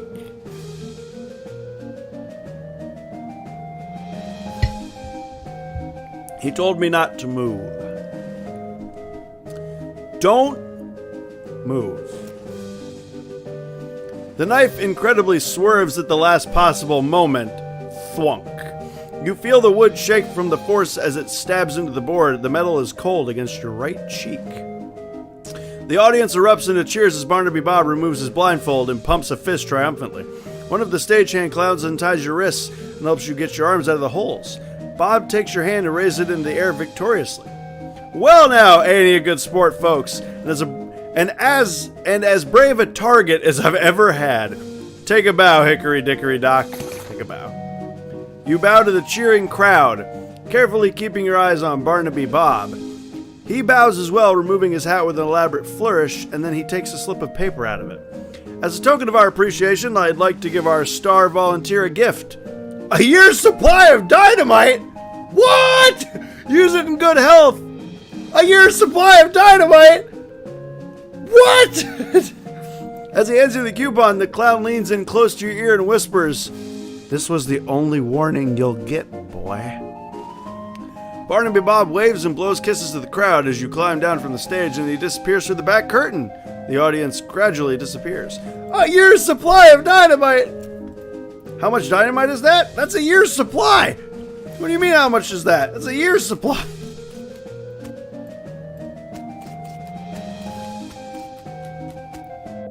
I don't know how much clearer it needed to be. This little trailer is probably Barnaby Bob's office. Examine. The wagon is old but well maintained. That's like 6 days. A brass plaque on the door reads Barnaby Bob, confirming your suspicions. I'm gonna knock politely. He didn't kill me, so. Come in, calls Barnaby Bob. You? Here I thought I made myself perfectly clear the last time we met, and yet you knock politely and walk straight into a lion's mouth. You are either extremely brave or extremely foolish, boy. I might hazard to guess. Both I might hazard to guess. I've got some questions that need answered, and you think I'm going to answer them? If I didn't find you amusing, I'd have vanished you off the face of this earth for what little you already know. I appreciate that, but I can't leave this situation unresolved. What curiosity did to the cat is going to seem like a Sunday picnic compared to what I'll do to you if you anger me, boy. Go ahead and ask your questions, but bear in mind, I already gave you a fair warning. Who are you? Clown smiles sarcastically. Why, I'm Barnaby Bob, at your service. You know what I mean. And if my estimation of your intelligence was not entirely off the mark, you already know the damn answer. You are wasting my time and yours, and you have precious little. What are you doing here? Straight to the heart of the matter. Well, I had you pegged as a clever one, so why don't you tell me? I'm gonna assume he's here because of the cows, because Susie said that the clowns and the cows fought in hell. So I'm assuming the cows have come home, right? So I'm assuming the clowns have followed them here.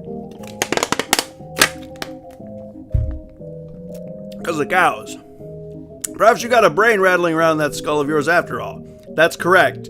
The cows came home, as you say, and we followed them. Why? Why? Don't disappoint me now that you've impressed me, kid. Think about it. Your age-old enemy that you've been fighting since time out of mind ups. What? Okay, I'm not reading that wrong. That you've been fighting since time out of mind ups and leaves. Is that just a saying? I don't understand. No farewell, no postcard. Wouldn't you want to know what the hell was going on? You don't know? Dear, oh dear. I've gone and said something I probably shouldn't have. Buddy, you are treading on some dangerously thin ice right now. I hope you are thanking your lucky stars that I consider you to be essentially insignificant. I can hear those gears ticking in that 3-pound dog's dinner you call a brain, son. Now it's my turn to ask a question.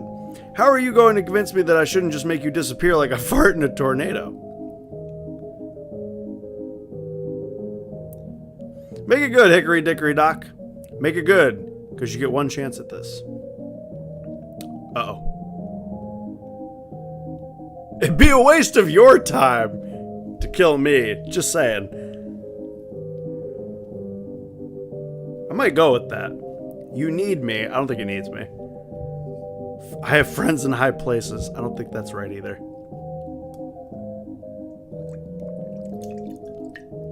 I grinded and I'm pretty high level? Could that be an answer?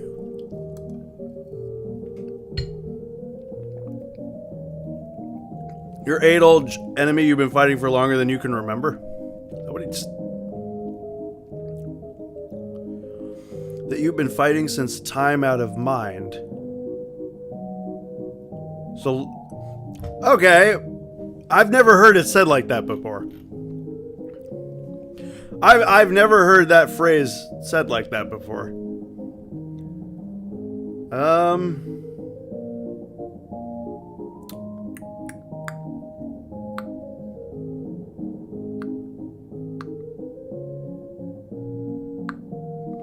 I'm gonna go, it would be a waste of your time. That's what I'm gonna do. That didn't work.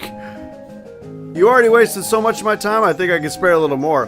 But it is rare that I get to have such a diverting conversation, so I'm going to be merciful. Oh, maybe it did work. I'll allow you to leave here, standing on your own 2 legs, but you will not be returning. If I ever see your face again, I will nail it to my wall and put you to work as my newest member of my freak show. He calls for the clown guard and has him escort you back to the midway. You end up face down in the dirt outside the stage entrance. Stand up. Can I go see him? Aw.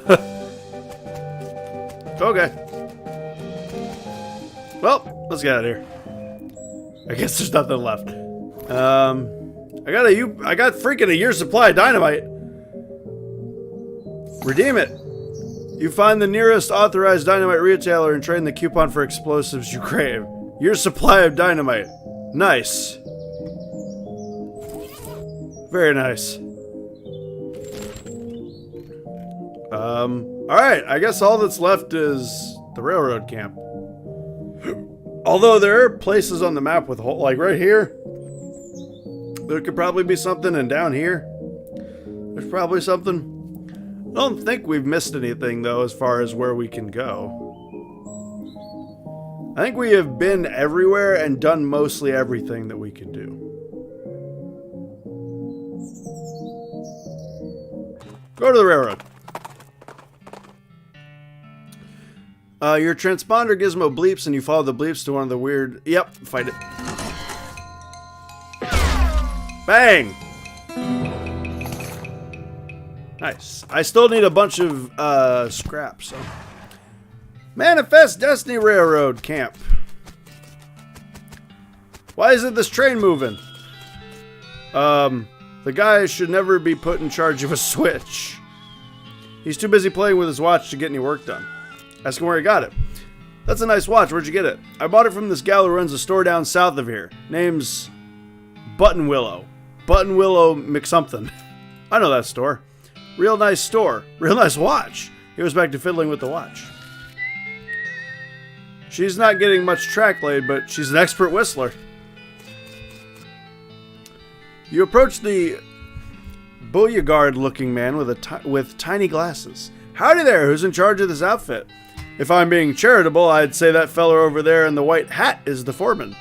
He points at the man next to the huge pile of rocks. And if you're not... He smiles. Then I'd say the paper-backed idiot over there in the absurd white hat is the fella you're looking for. Thanks. Hi, are you in charge? I was wondering if there's anything I could do to help. You want to know something? I like trains! Boo-doo-doo-doo-doo. Cue the song. Ever since I was a little boy, huge, magnificent, roaring iron beasts. They were magical to me, like dragons. When the opportunity arose to take on management of the rail line, I jumped on it like a shot. And you know what I learned? What's that? Organizing and building or running one of these operations is the most amazing pain in the ass you will ever imagine. You want to help? Congratulations! You're the new foreman! I'm going home to play with my models. Swell. Hey, I'm in charge. Pope Hickory Dickory Dock is now in charge. Guess I'm the boss now. The man looks you up and down. Well, I suppose you can't be any worse than the last clown. He extends his hand. Name's Shmee. I'm your assistant. What's your situation? Well, I'm sure you didn't miss seeing the giant pile of rocks in our path. The surveyors say there isn't any other suitable mountain pass, so we can't reroute around it even if we had the months it'd take. Any ideas? Well, by my calculations, we could dynamite it clear without too much trouble. Problem is it'd take a lot of dynamite. A whole year's worth, I figure. Oh, really? Oh, really? A year's worth of dynamite, you say? A year's worth of dynamite, you say? Oh, really? We used to keep that much on hand for emergencies just such as this one, but a pack of goblins stole it. Sneaky varmints. I'll get it back for you. I don't need to get it back for you. I got it. Ooh. That's where I sent my army. Oops. The goblins are holed up over in Gustavn Gulch. It's a real tough place. Rough place. You might want to spend some time getting the lay of the land and honing your fighting skills before you head that way, especially if you plan to go guns a-blazing. We don't need the specific dynamite. Any you can lay your hands on ought to be fine, as long as there's enough of it. I might go get that anyway, though. It's because it's extra dynamite. How convenient. Yeah, no kidding. Wait, what was the fort that we went to? Was it Fort Cowardice? Was Fort Cowardice the one with all the goblins in it? I think so. Fight him! Bang!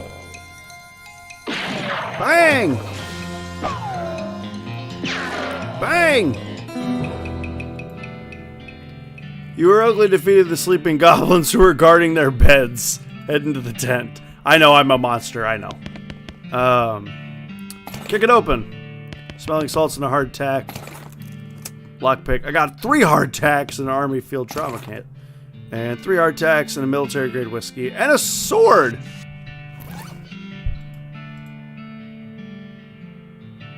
Oh! Absolutely! Absolutely! This gives me more... This gives me 6... Oh, shoot, where'd it go? Wait, where'd it go? Oh, wait, right here. Sorry. This gives me +6 for pistol attack damage. Yeah! Absolutely!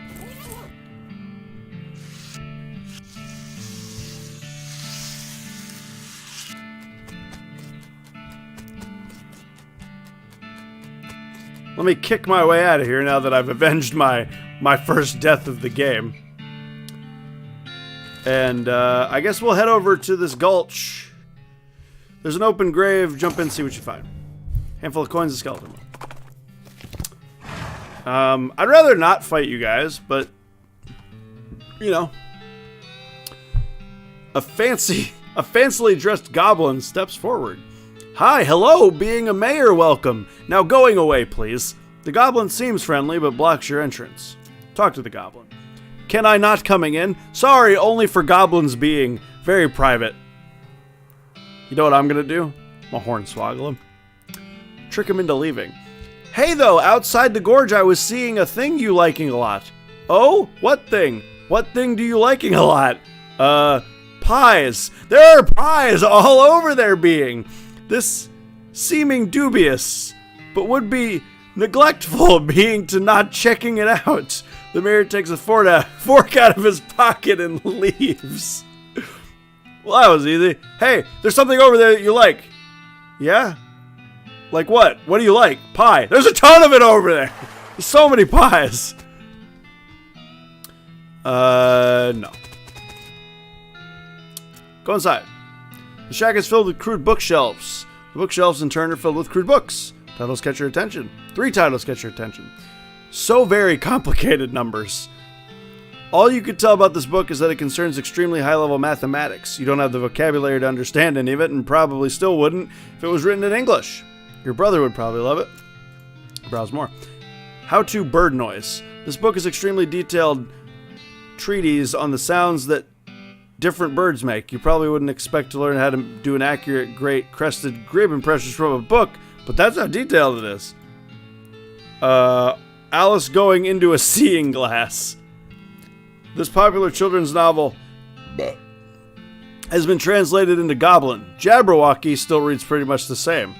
Oh, it brilliant being and troves of slithering did it a wob giving, also gimboling. Okay. I'm glad I read that, I guess. You listen to the door, you don't hear anything. Check it out. Door's locked. Pick the lock. Make sure it's the lock. You enter. Ah. I'm gonna take their sandwiches. Those sandwiches suck. I don't want those sandwiches. God, those sandwiches are terrible. How many needles do I have left?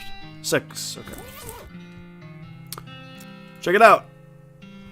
The shack is filled with thousands of tiny drawers, each labeled with a number in Goblin. Look in a random drawer. I got a Gulch Goblin lollipop. Nothing in the drawer, but you find no lollipop. Keep looking. A random drawer.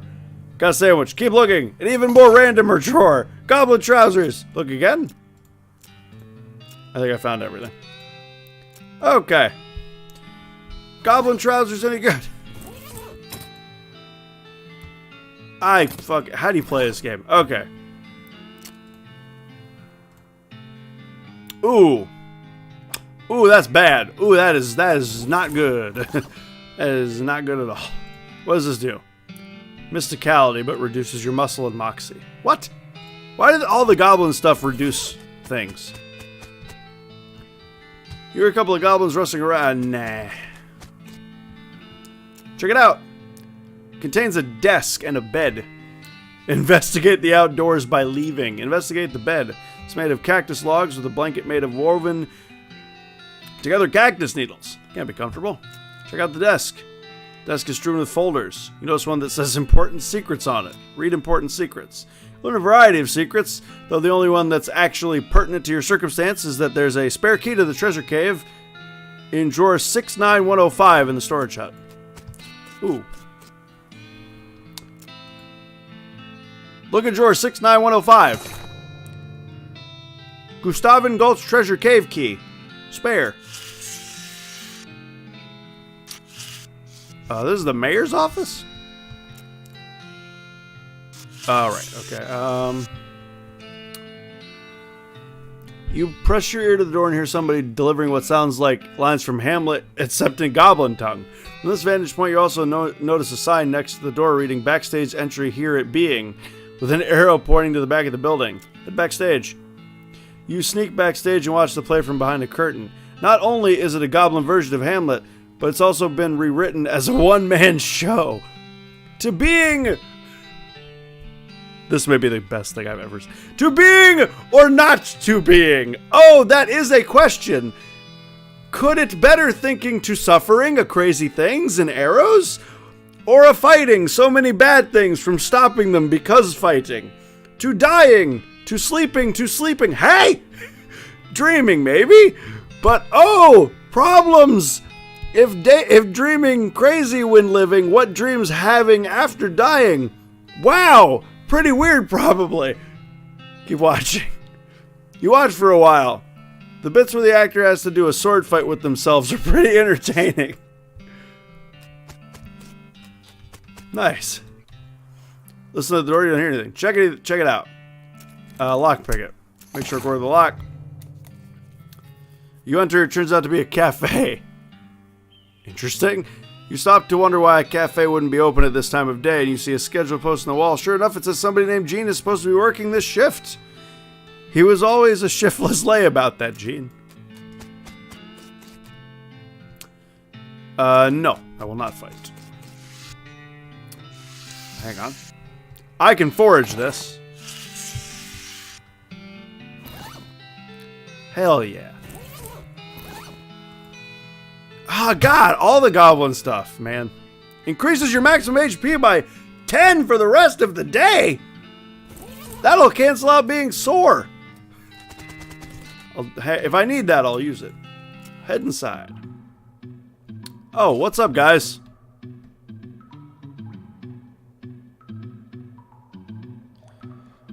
The mug-shaped cactus gave you a mug of cactus beer? That's entirely unexpected.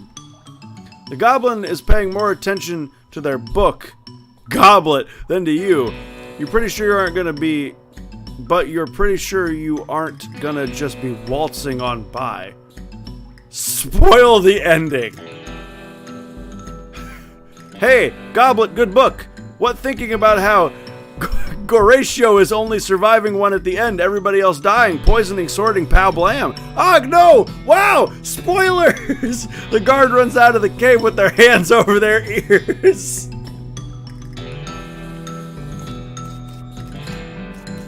I am the worst person on the internet. The goblin guard is whistling a little wooden bird call, but they're too busy to beat you up if you try to get past them. Spoiling Goblet, you're a monster. Try out your new bird call. You duck behind a stalactite and do your great crested grabe impression. Gasp! A great crested grabe! Wow! The guard pulls a pair of binoculars out of his uniform and runs out of the cave.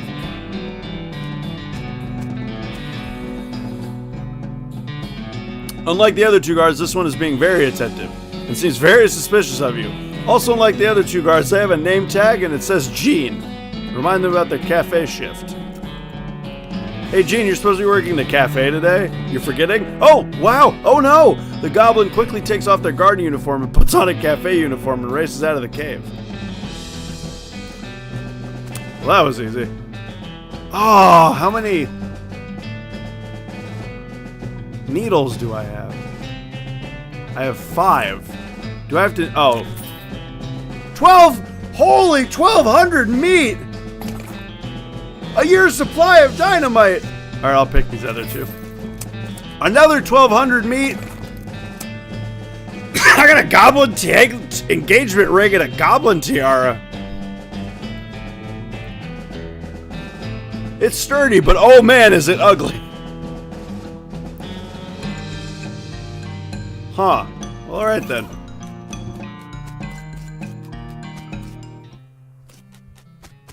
Well, we did it. Also, all of these goblins will die if the day ends. I sent my skeleton army after them into this gulch, and I'm gonna assume the skeleton army will win. Oops. I mean, I could say I didn't mean to do that. I mean, I didn't mean to kill all those goblins, but I did mean to send the army there. So, I mean, I guess 50-50.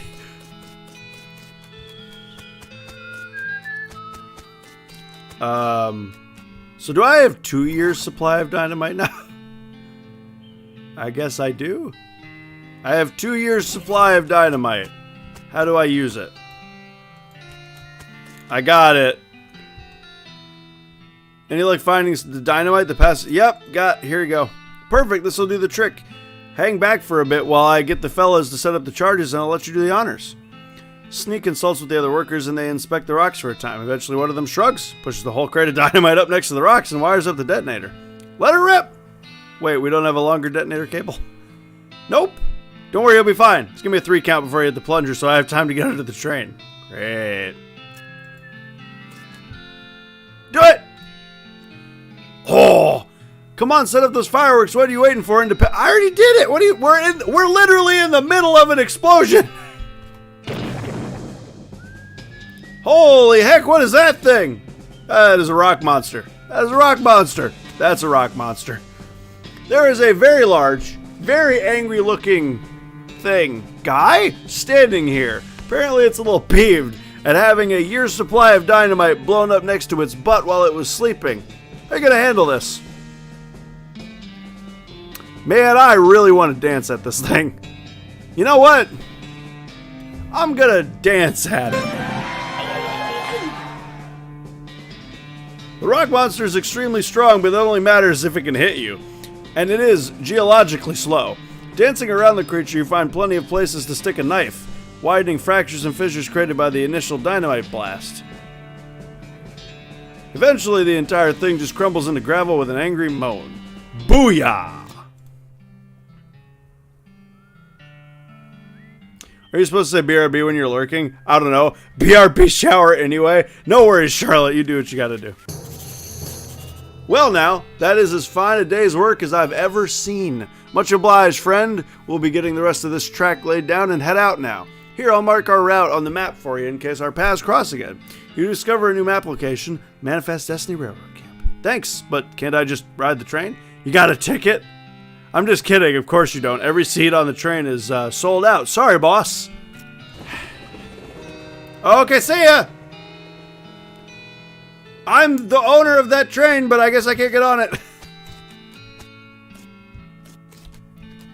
The remains of your triumph over the crazy rock pile guy. Cool. Now we're heading more west. Off to the more west. Away!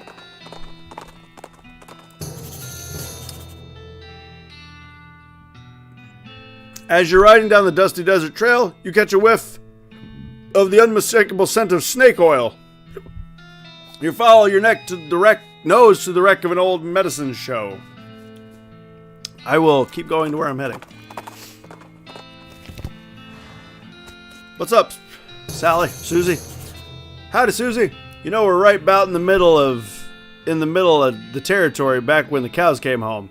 This is right about where the first reports came out. Like, ground zero? Yep.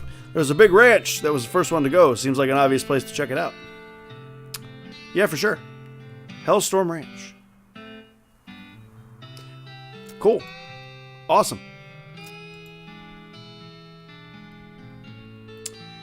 Yo, what's up, Hero to Zero?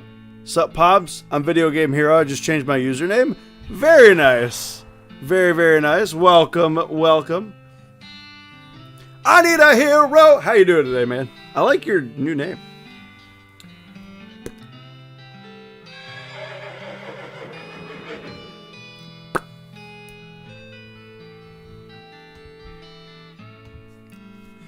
All right. Pope Hickory Dickory Doc coming through. Oh, wait. The guy has stopped messing with the watch and started eating jelly beans? What you got there, jelly beans? Yep. Can I have them? Nope. Please? No? Get your own. Well, I never. Wait, where'd you get them? A little ways south of here from a fellow named Roy Bean. You discover a new map. Roy Bean's House of Justice and Jelly Beans. Howdy, boss. Howdy, Smee. Stuck again? Yep, got ourselves one hell of a canyon to get across and no materials for bridge building. Any idea? Well, there's an old mine town up north called Breadwood, and they opened a lumber camp after the mines dried up. You can fix a deal with them for the lumber we need. I can handle the engineering side of things. Where is it? Smee marks the location of Breadwood Camp on your map, and you discover a new map location, Breadwood. Anything you could find to build a bridge out of is fine by me, just that it seems like the simplest option. See what I can do.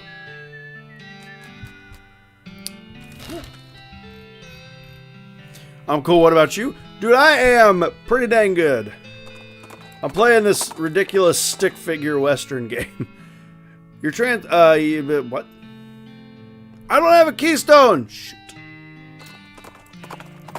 Shoot. Roy's Beans House of Justice and Jelly Beans.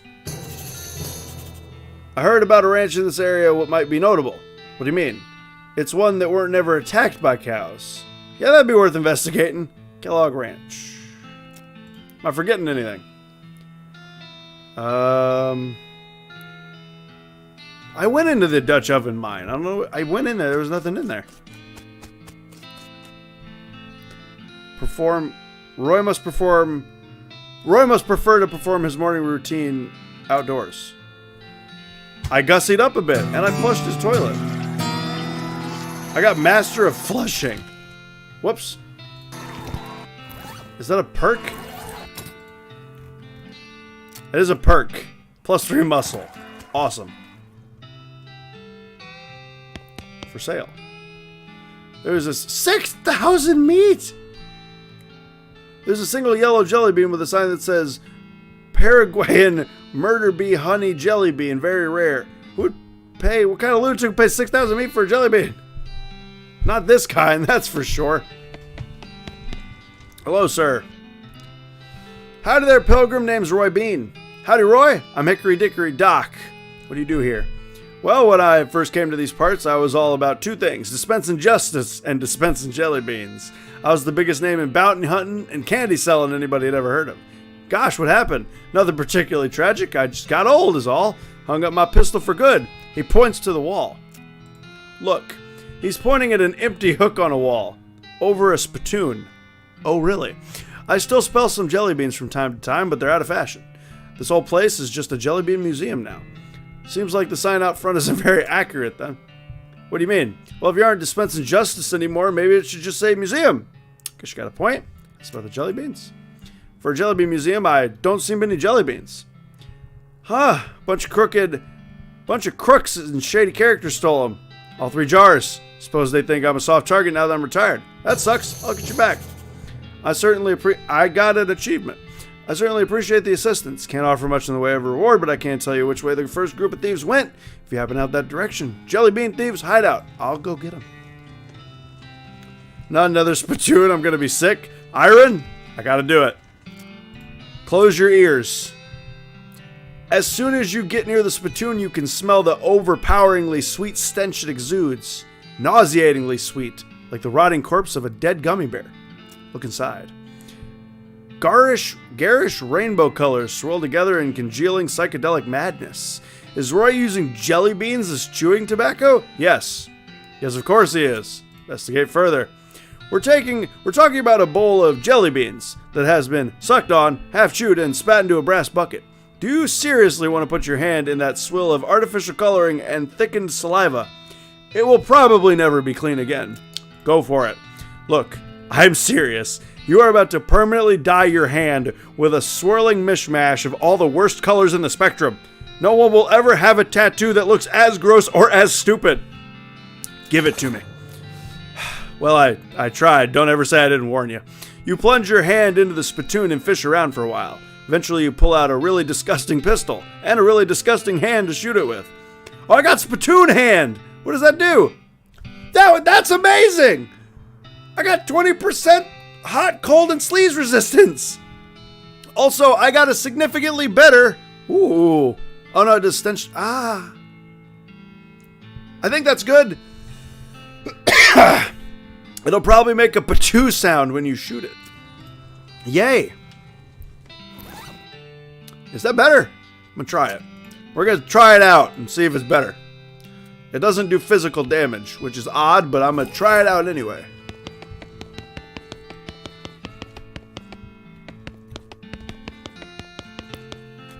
Out we go. Let's go right here. This is close. You notice a black spot at the base of the mountains to the east, and you feel compelled to investigate. Madness Maw Mine. Keep going. Main building. Wait, what? Isn't this a ranch? Wait. Isn't this a ranch? Oh, are these people dead? Hello. You're a ghost, huh?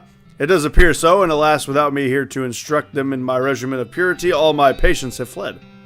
That's probably not exactly why. They're likely out ravaging the countryside and their own bodies. One cannot have purity of the soul without purity of the body, you know. What's this whole purity kick about anyway? My threefold path to elimination of corrupting influences. Would you like to hear about it? Sure, lay it on me.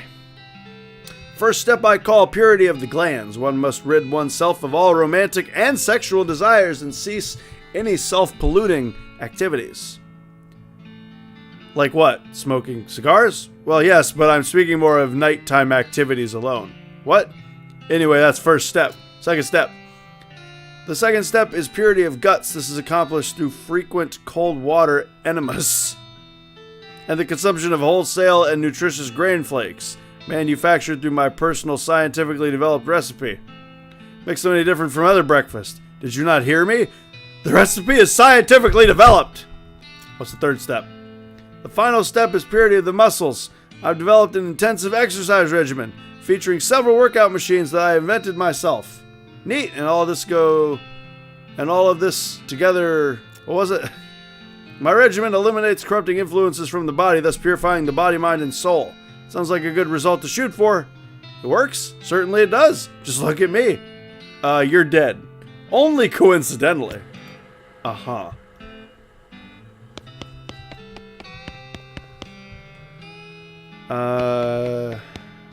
Nah.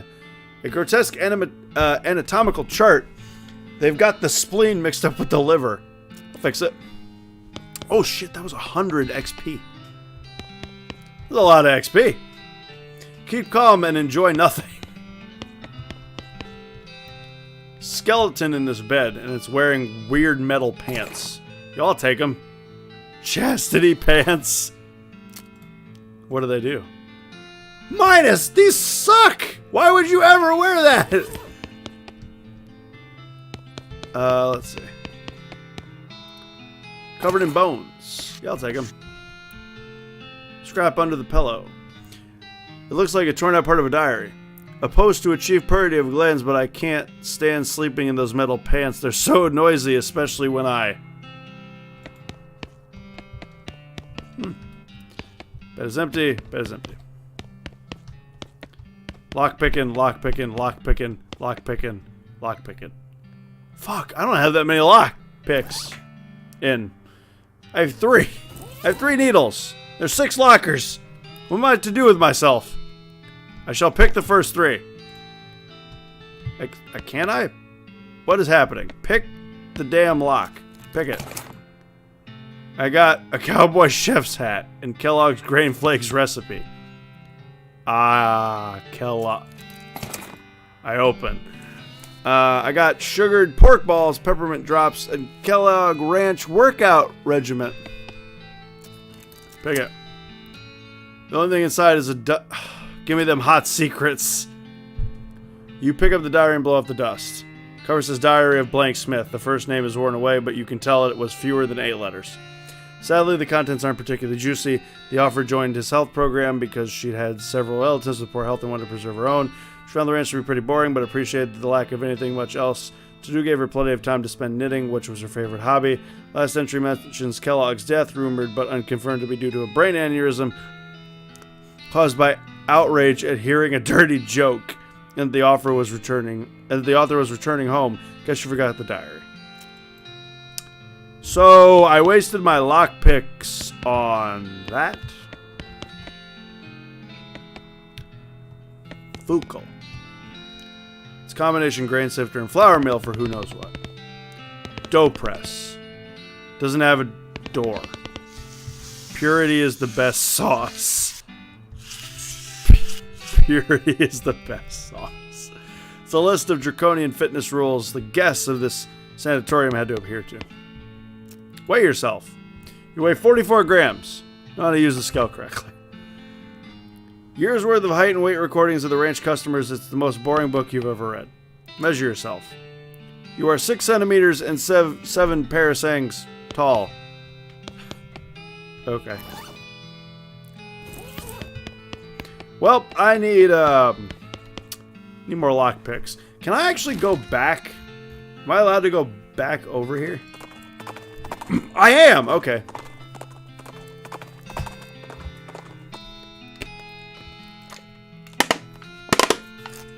Oh, please have lockpicks. Oh, yeah! That's better. That's even better. 3 silver bullets. That is 6. 6 lockpicks.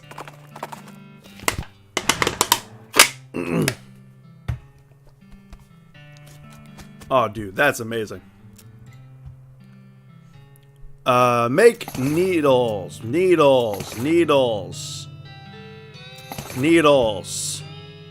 I can make 2 more bullets. What is the silver wedding ring? What even is that?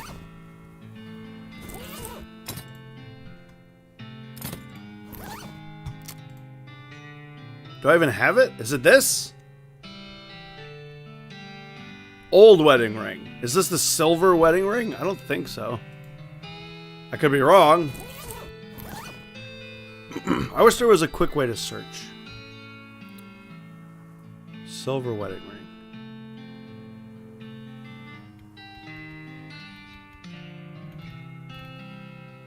Wait, why did I keep this dude's thigh?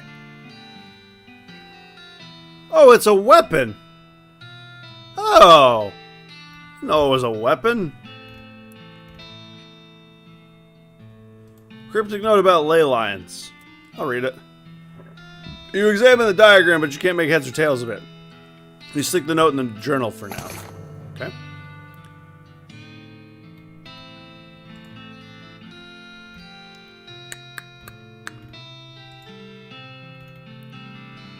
Human ashes. Examine them. It's the cremated earthly remains of a person. Someday they'll refer to these as cremated remains, cremains. But you will not approve. I will leave them alone for now.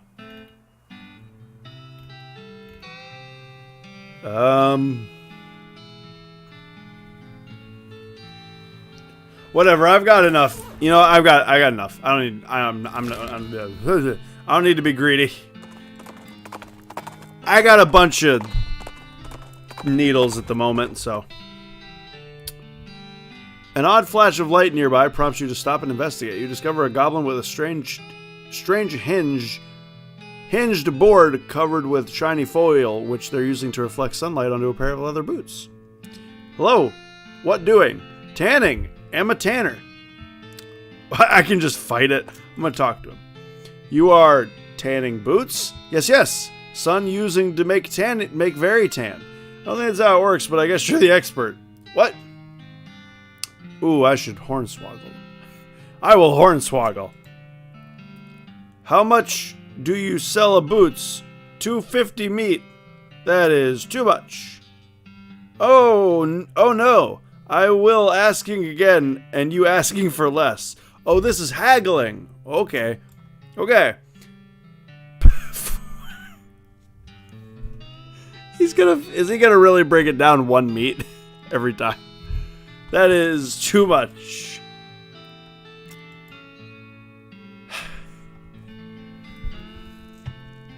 If I was playing this on my own, I am a very patient man. I am a patient human being. If I was playing this on my own, I would bring this all the way down to 1. But because this is a stream, and I do not have time for that,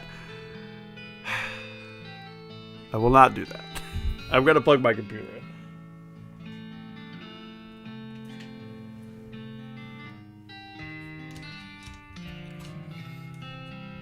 I'm back. Welcome back, Sam. What color did your room get painted?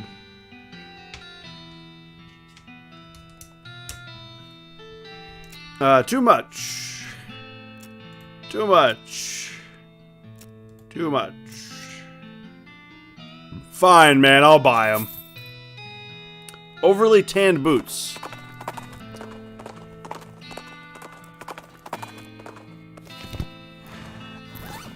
Are they any good? If they're good, they're worth it. They are fantastic. Oh my god, they're fantastic. Ooh. Oh, it got painted white. Gotcha.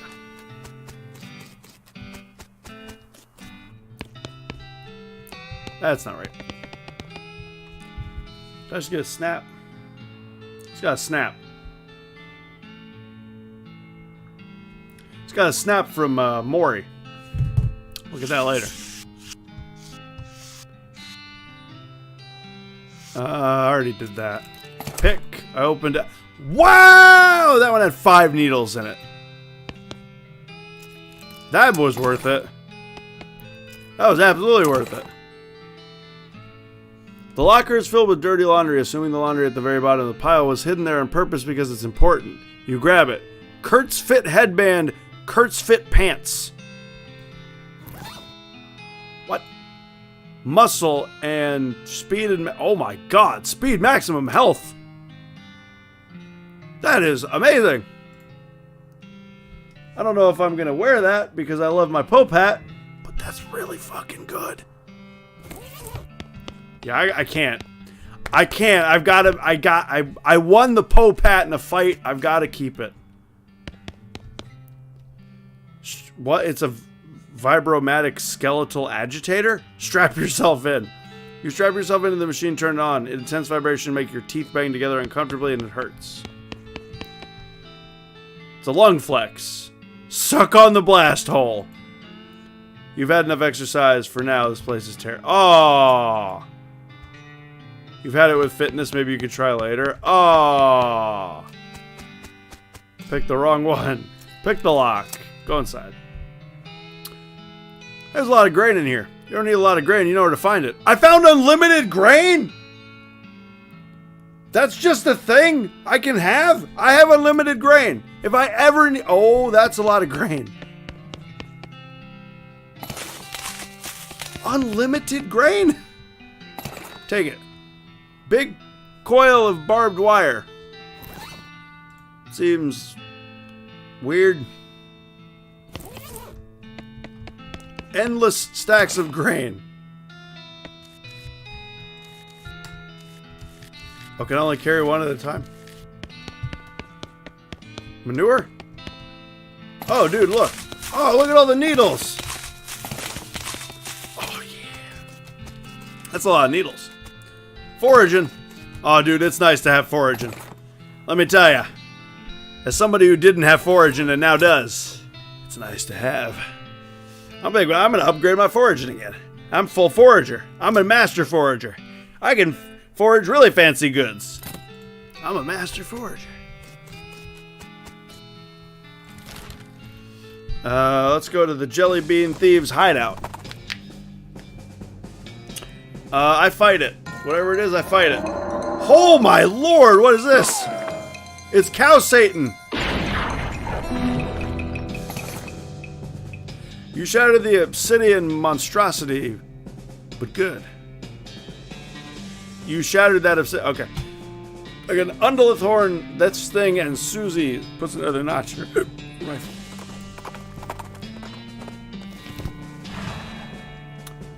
Oh, you guys look very. You guys look friendly. I mean, this one right here looks friendly. Hello. You approach the bandits seated around the fire, and the meanest looking one speaks up. Don't you think you're a stranger, but you better turn yourself around and head back the way you came. Listen, you want to eat lead.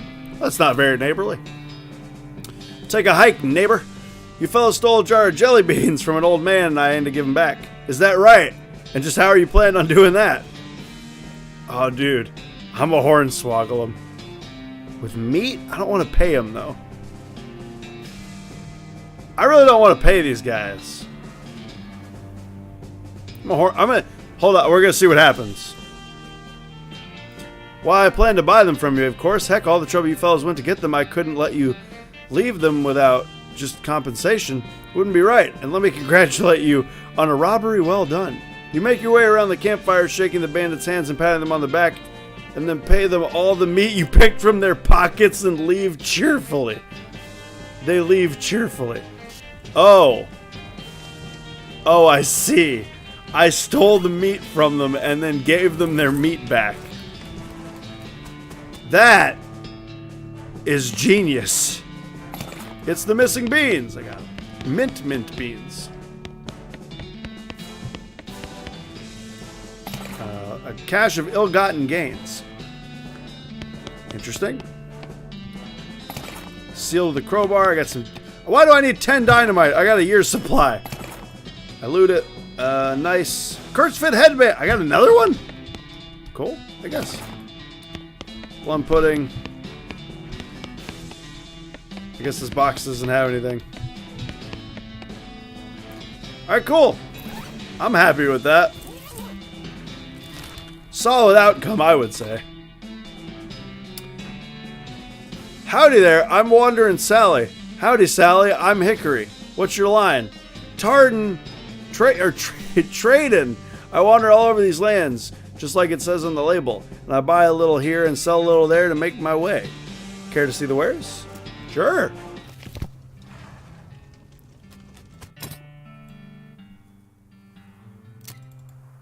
Well, I'm gonna buy your needles. I'm not gonna buy that. Lucky marigold. I know what you're thinking. Not so lucky for the marigold, but actually marigolds aren't conscious, so they can't really conceive of good or bad luck. Fair enough. I'm gonna buy this lock. And this carrot. Well. I'm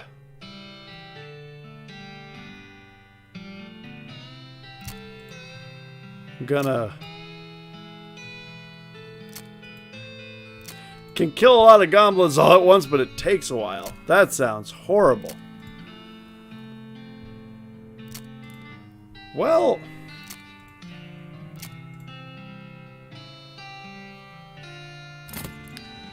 My full...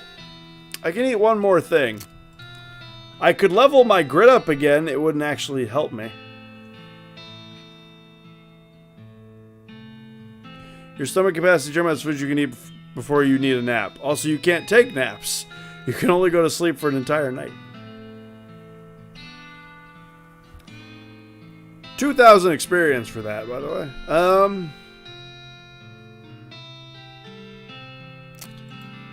Yo, I could summon a snake tween. Or I could up my gumption, I guess.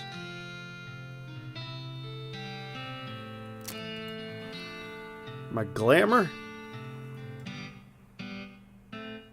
Do my glamour? I'll do my glamour again. How about that?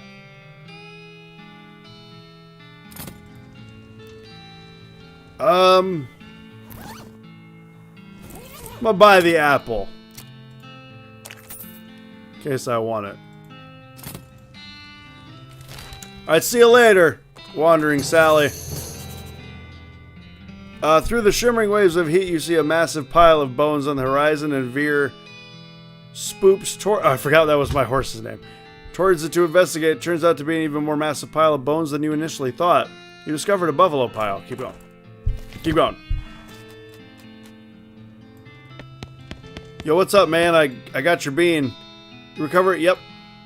Well, I'll be. Thank you kindly, Hickory. I won't ask for details, but I hope they were sufficiently grisly. Now for the second jar was stolen by a parcel of them weird goblin fellas. Couldn't understand a word they were saying, but they were very insistent. Which way did they go? Northwest toward the huge old cactus folks call Old Granddad. Here, I'll mark it on your map. You can't miss it. Alright, that's where I'm going. Going to Old Granddad. Oh, it's right there. None of these bandits are very far. Oh, I'm going to collect that nectar. I got green thumb. What does that do? I gain XP from foraging. Unlimited grain. Look, oh shoot. Look at the size of that thing. Oh, you are not wrong. That is a large cactus. Oh my goodness.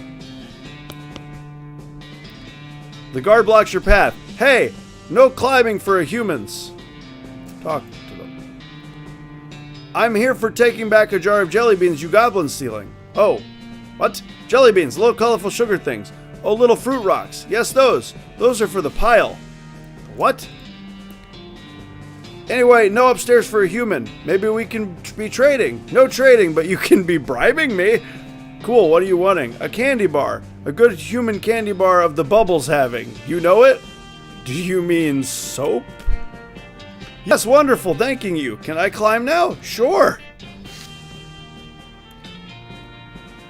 It's a candy bar.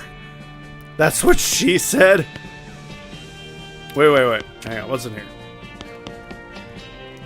Pile of goblin junk. Gash in the wall. Talk to them. Can I bribing you to letting me climb? Okay. What are you wanting? Cactus syrup. A delicious vein is being in other room, but losing my tap. Oh, I don't know if I have it. I don't think I have a tap. Ow. I sure don't have a tap. Where do I get a tap at? Where would I even get that from? Gosh, Redwood is... I mean, it's not that far north, but it's up there. Let's go to the ranch. Yeah, fight it.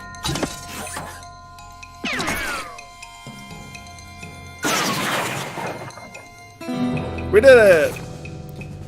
El Vibrano. Oh my gosh, it looks like the freaking Iron Giant took a bite out of the house. Also, hell yeah.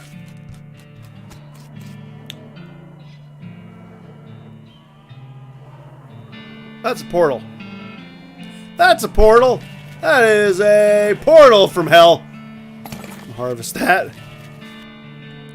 The only part of this shed that didn't burn was the part this horseshoe was attached to. Guess it's good luck. I got a lucky horseshoe. This is Portal from Hell. Oh. It's Portal to Hell. You hear ominous mooing. I will fight the infernal cow and see what happens. We got the jump on him. Is this just a grinding spot? You pulled some cows from their home dimension and mercilessly slaughtered them, you monster. Just kidding, they're super evil. I'm gonna guess that's a grinding spot. Is what this area is. No wonder it's called Hellstrom. Old medicine show. You find an overturned military stagecoach. I will open whatever it is. Got it.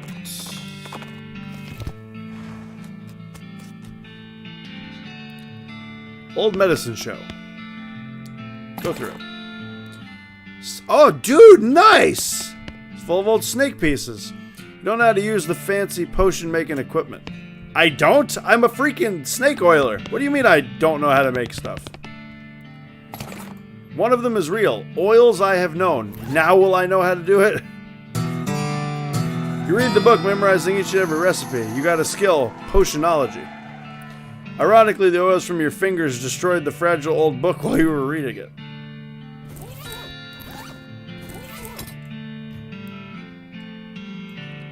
Well then. I'm gonna guess I know how to make it now.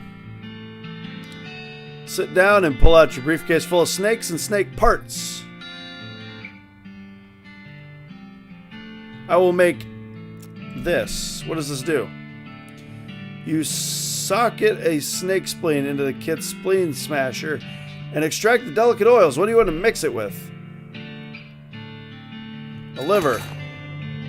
Flammable bullet oil. That'll do. Potion. A spleen. Patent liver tonic. Stop chemitrizing or whatever it said. Increases your max HP by 25 for the rest of the day? Holy crap. 25? My health is like 100. My health is 95. 25 is a lot. Dr. Batik Mutton Chop. Docile Automatics Mutton Chop. Doc Ricky Teek's Milkshake Hour. Well, if I ever want to make stuff, I know where to go now. I guess Buffalo Pile. Arg, a shirtless man in stretchy pants charges at you out of nowhere. No more mushrooms, no more yogurt. No more exploring my inner consciousness while running in place. I'm gonna kill something. Kill, need it. I'm gonna hornswoggle him. As the guy charges at you, jump to one side at the last second, stick your foot out, tripping him, and he bonks his head on the root, knocking himself unconscious. Whew. I don't know why the game is obsessed with spleens. Hey, what's up, Van Helgen? It has been a while, man. Also, it's a lot of buffalo. Holy crap. Covered with a bunch of weird cards. Murderous organs, gross. Eyeball, gross. Hellish beer, gross. Infertile horse. What kind of game is this? Okay, cool. Been a long time? It really has been a long time. I will take a beaker. Alright.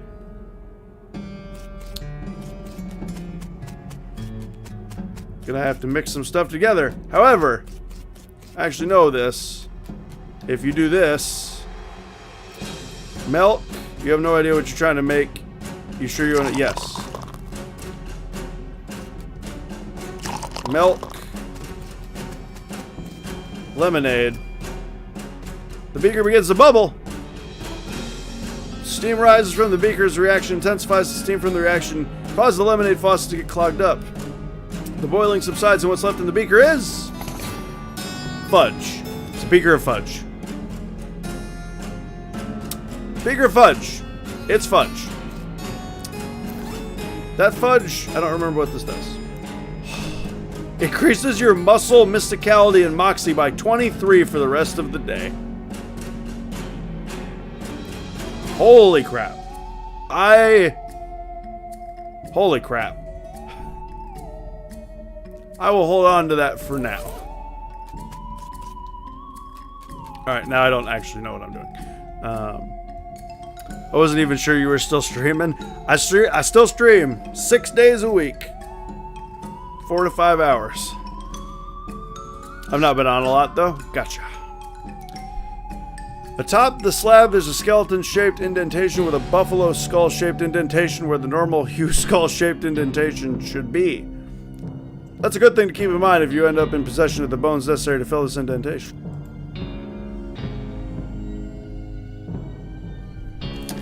Okay. You look through the bars, you see hundreds of buffalo skeletons. 3 to a cell. Oh, is this... Okay. That's a grinding, I'm guessing. Shelves are filled with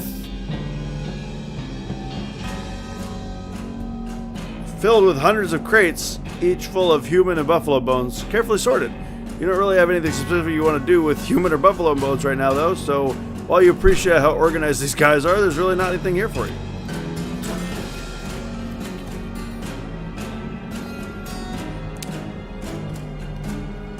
I didn't expect this game to have an inventory system. I saw the trailer, I wasn't sure about it, but I've heard good things. It's just a silly RPG. It's just a very, very silly RPG. Ooh.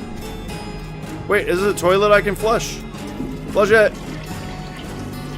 Investigate. Modern snake oiler! Oh, dude, it's modern snake oiler. I'm gonna do strong medicine. Hell yeah! Afterwards, you accidentally drop the magazine in a puddle, ruining it. You can't keep saying indentation. Dig through the pile of trash. I got a burned scroll. Scroll's been mostly burned, but you can barely make out something about hell cow energy. I'll read it. Scroll's in bad shape. You can't really make it out. You're convinced it must be... Oh, I stuck it in my journal. Gotcha. Should check that out. Check that out, apparently.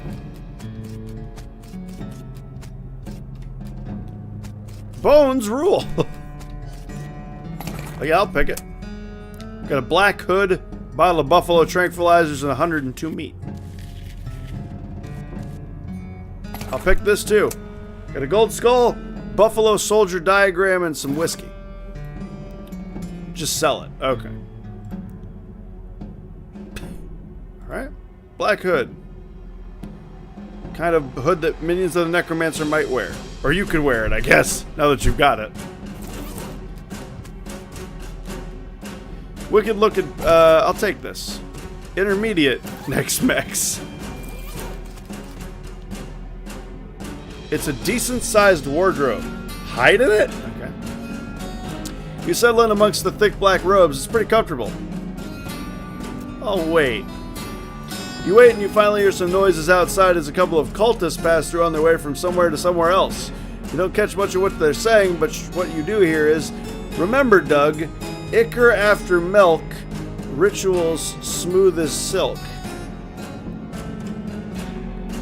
Ichor after milk, rituals smooth as silk. Wait some more. Wait a little longer and the cultists pass through again. This time you overhear something different. Remember, Doug, Wait, what? That's the same thing. Ichor after milk, ritual smooth as silk. It's the same thing. Wait some more. You wait a little longer and the cultists pass through again. This time you overhear something different. Remember the rhyme. Milk after blood, ritual's a dud. Milk after blood, ritual is a dud. So... What? So I've got to do milk and ichor. And I don't know what the first ingredient is, but it ain't blood. Wait some more. You wait a long time and the cultists pass through again. Get it straight, Doug. Milk before ichor, soldiers wake up quicker. Milk before ichor, soldiers wake up quicker. Okay, I'll wait some more. Pass through again. Milk after blood, ritual's a dud. Cultists pass through again, and you hear something different. Ichor before blood, bad idea, bud. I'm not sure, bud. So, ichor before blood, bad idea. So...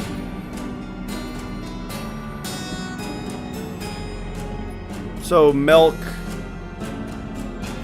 Wait. Milk... Ichor after milk. Rituals smooth as silk. So milk, ichor... blood? Milk ichor blood. Ichor before blood.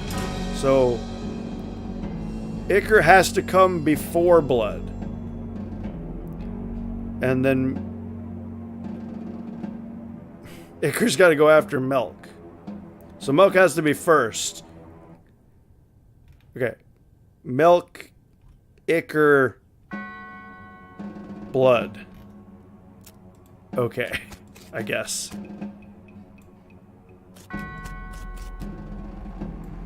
Welcome back, Charlotte. Blood, milk, ichor? No, I think it's blood, ichor, milk. We're gonna do fucking blood. No, wait. Milk. Ichor. Blood. Liquid in the beaker begins to bubble. Steam rises from the beaker as the reaction intensifies. The intense heat of the reaction, the blood faucet, how will it end? Boiling subsides. You're left with some disgusting tainted blood. You're not a fan of tainted blood. In fact, you want to get away from it, so you pour it down the drain and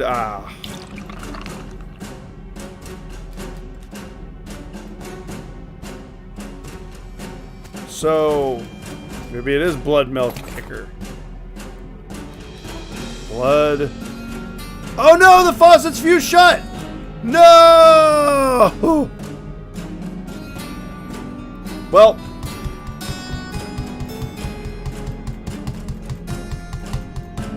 Fuck. Rip. Rip.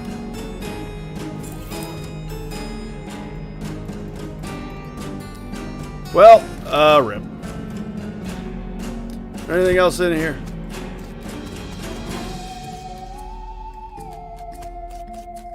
Besides this bone pile.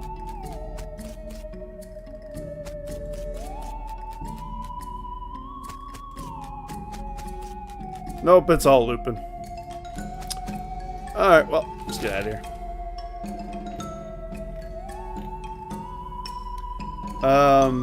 Oh right. I need a tap, and I don't know where that is. Madness, my mind. Fort of Darkness. Nice. Oh, I did not mean to go to the Fort of Dark. Alright, well, we're going to the Fort of Darkness. That's peace sign. Can't do it again. When did you last save? There's no last save about it. This auto saves. I can't. There's no manual save about it. This guy seems to be in a daze, looking around uncomprehensively. The boots and cobbler's tool around him. Hi there. It's pretty cool boots you made. Are they for sale? No. I mean, I'd like to sell them, but they aren't mine. You didn't make them? It's funny how everybody assumes that. No, these were made by elves. Yeah, man, like little elf guys. They're hard to see. Like just out of the corner of your eye, you know, but I'll just be kind of standing there and just kind of, then I'm like, oh, hey, I got another pair of boots. Guess the elves made more boots. Huh. I haven't made a pair of boots myself. I don't know, like in years. The elves keeps making them. I don't know why. Weird. Okay. You should open up a boot store. Huh? A store to sell your boots in. They're not mine. Right, the elves, but the elves can't be making them just for fun. I think they're making them so you can sell them. That makes sense. There's a town called Dirtwater. You could open up a shop there. That's a pretty long trip. But, like, it'd be dangerous. I'd be worried the elves wouldn't make it, you know? I'll let you know if I think of anything. Crap. Open up a boot store. Dirtwater. Darn it. What did I try? I don't know. I think it was milk, ichor, blood. Young ladies dressed in fancy, expensive traveling clothes. Though hardware has made them dirty and ragged. Also, her pupils are about the size of teacups. Wow, a new face. My name's Irene, she giggles. Everybody just calls me Mushroom, so I forget sometimes. Howdy, Irene. I'm Hickory. Hickory Dickory Doc. Not much to tell. I was hitchhiking to Frisco a few months back, but I stopped here and never got around to continuing, you know? We're like a big happy family, and everybody's so nice and appreciative of how I know so much about mushrooms. Mushrooms, they're good for all kinds of things. If you know which ones to pick, if you want, I can sell you a few of my favorites. I have some spare mushroom pliers too if you want to pick your own. What would you like to do? I'll just buy the pliers. Mushroom picking pliers. Here you go. I'd share the location of my secret mushroom hunting cave with you, but I lost my knapsack with my map in it, and I don't think I can explain it to get there in words. Good luck. Oh, good talk. It was milk, blood, ichor. Shakes fist.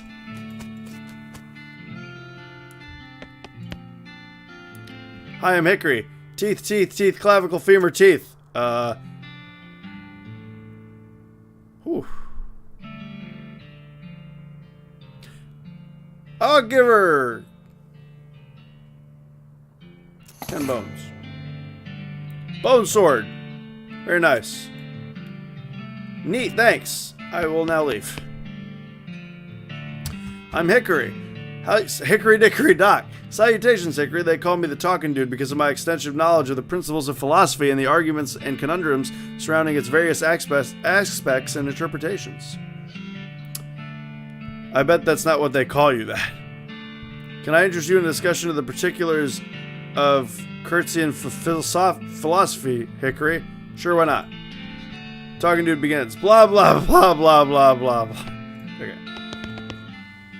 Did you miss anything? I mean, yeah, but anything important? No. Hello there. Hello, I'm Todd. Hickory, pleased to meet you. So what do you do around here? I'm a chemist. I've been researching the properties of some local mushrooms. Properties like what? Like how you can get totally wrecked. Right. Kidding, they actually have a lot of interesting properties that could be a real boon to medicine. They may even hold a solution to many psychological disorders. That's pretty interesting. The fact that they also get you absolutely smashed is just a happy side effect. I see. If you have any liqueurs, I can refine them into a more potent potion. Hee hee. Relax.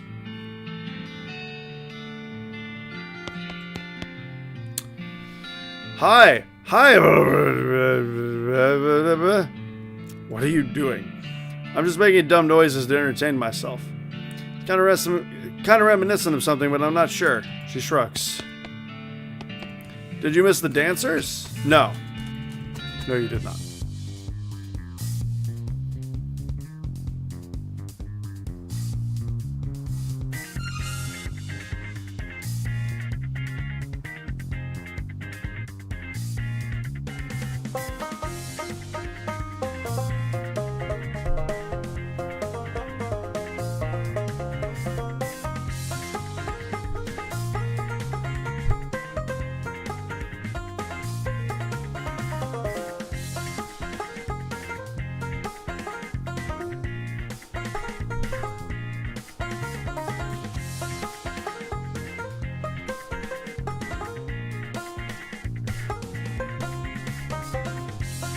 Alright, I think it's enough dancing. This tall, muscular, bald man is leading his students in an aerobic workout routine. His voice is powerful yet disconcertingly soft as he counts off. 1 and 2 and 3 and 4. Excuse me, what's going on here?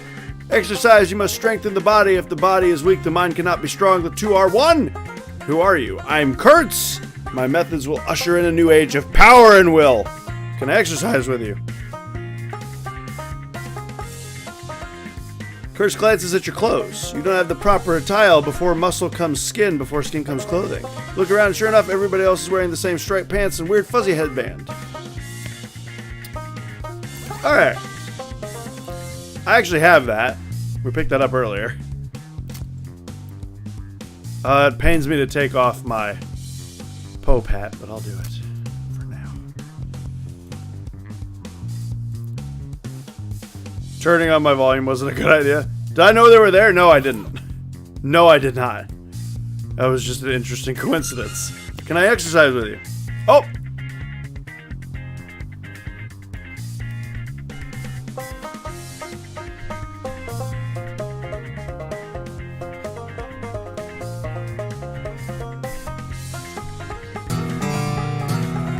Power surges through you and you have unlocked true potential. Kurtzian physique. What does that mean? Is that this? Plus 10 muscle. How much XP I got? 288?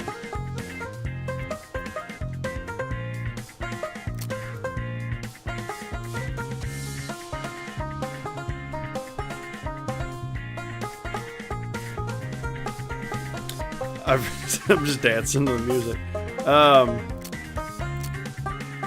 God, my muscle is almost as strong as my moxie. Can I get more? This training is long and hard. You lose track of hours and days so hard you forget what it was to be an average man. Oh, I can't do it again.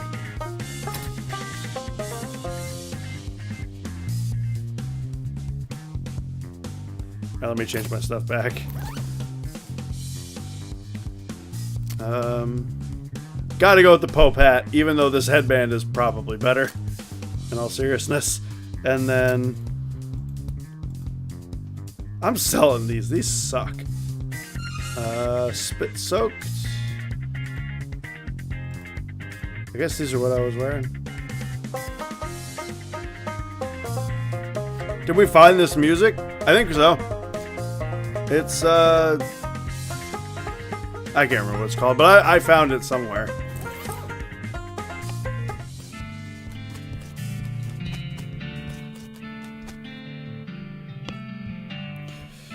Can you stand there for like 30 seconds so I can clip it? No, I cannot do that.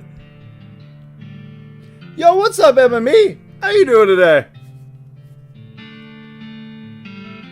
Welcome, welcome. I don't have safe Kraken, and I don't know where it is. I discovered a military cemetery. Ugh! I discovered a military cemetery. Holy crap. They all look complicated except for one. Take the simplest one. Canning loading for idiots. Read it. The book is so rudimentary it's insulting to your intelligence even though you know nothing about loading cannons. You're good? I'm glad you're good, man. Welcome, welcome. Military grade. Canteen. The last entry says she was buried in plot 420. God damn it.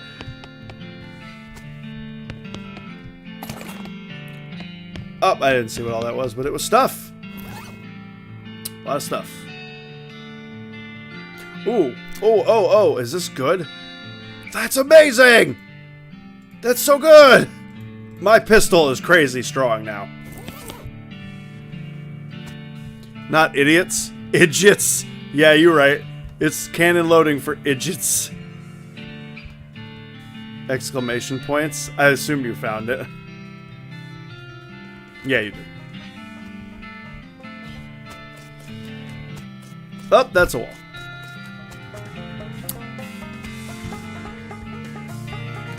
Oh, you can hear it when I'm outside the tent. That's weird. When I go left and right, it goes into each of my different ears. Alright,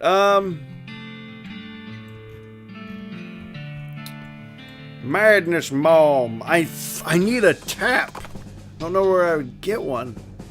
I'm ready to fight. Holy crap. This could be bad.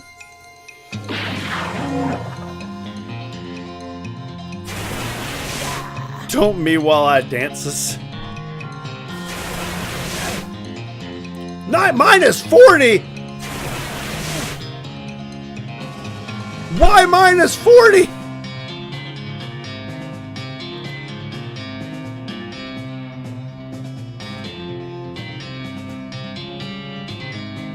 I got livers for days, but holy crap. Why so much damage?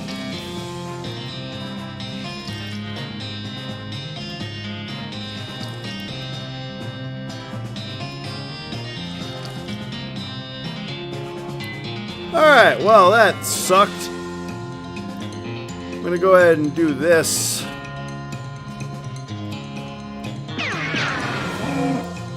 Kill it. Susie, you cannot kill either one of these crap. Alright.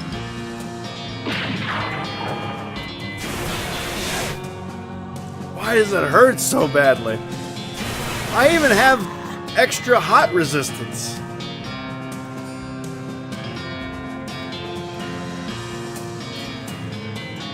I think I can take it. I think I can take another one.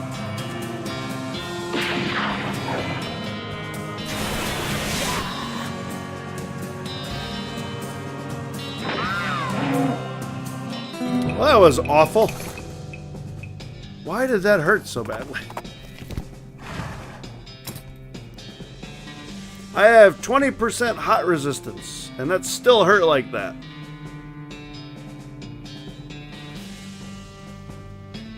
Why is that?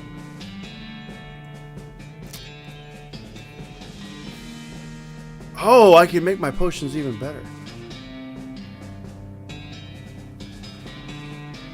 That'll be cool.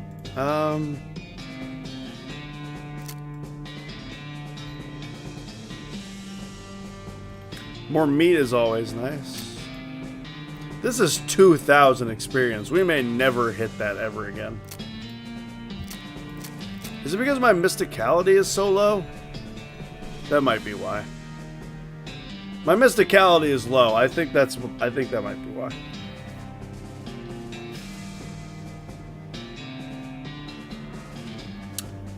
I know what I'll be listening to tomorrow while packing stuff on repeat. Oh, hi, you look friendly. You aren't one of us. Be gone from this place, interloper.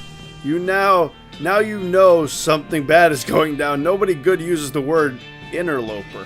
I will hornswoggle. Chill, I just don't have my mask on. I forgot it here after the last time. Oh yeah? Where's your proof? Proof? Proof that I left it here? Well, I'm not wearing it, am I? Which I obviously would be if I had it with me. That is some sound logic. I got it. That's some sound ass logic. Come on, let me in. I don't want to miss anything. Fine, but don't forget your mask next time.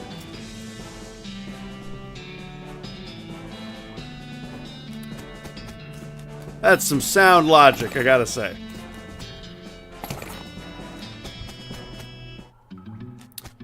What's up, man? Hello, fellow cultist. Go away. That's not very friendly. This isn't a knitting circle. Where's your mask anyway? Nowhere? I left it. What happened to your mask? I modified it. It made drinking difficult. What happened to your mask? Bear back. Right, I'll just let you hold on a moment. Try to hornswoggle me, you filthy interloper. Hi, what's up? I got some rocks. Yeah, the master gave them to me. He wanted me to have them. That's cool. They're mine, don't touch them. You okay? You seem injured. I fell down, but the master picked me up. That's nice. He'll pick us all back.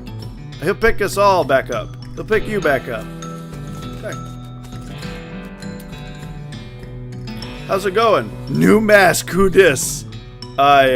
She glares at you suspiciously. New mask. That's a box. Why is your mask different? Because I'm the leader of the cell. How can you be down here and not know that? Look, I passed 7 different guys to get here. Obviously, if I were meant to be here, that'd be impossible. I suppose. So who's this master everybody's talking about? Great Dark Lord Master Roberto. Are you sure you're supposed to be down here? It's fine.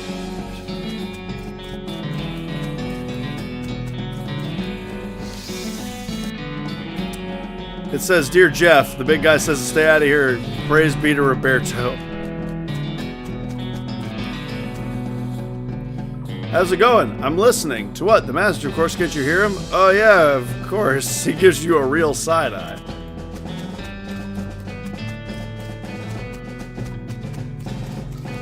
Listen, I'm the Pope.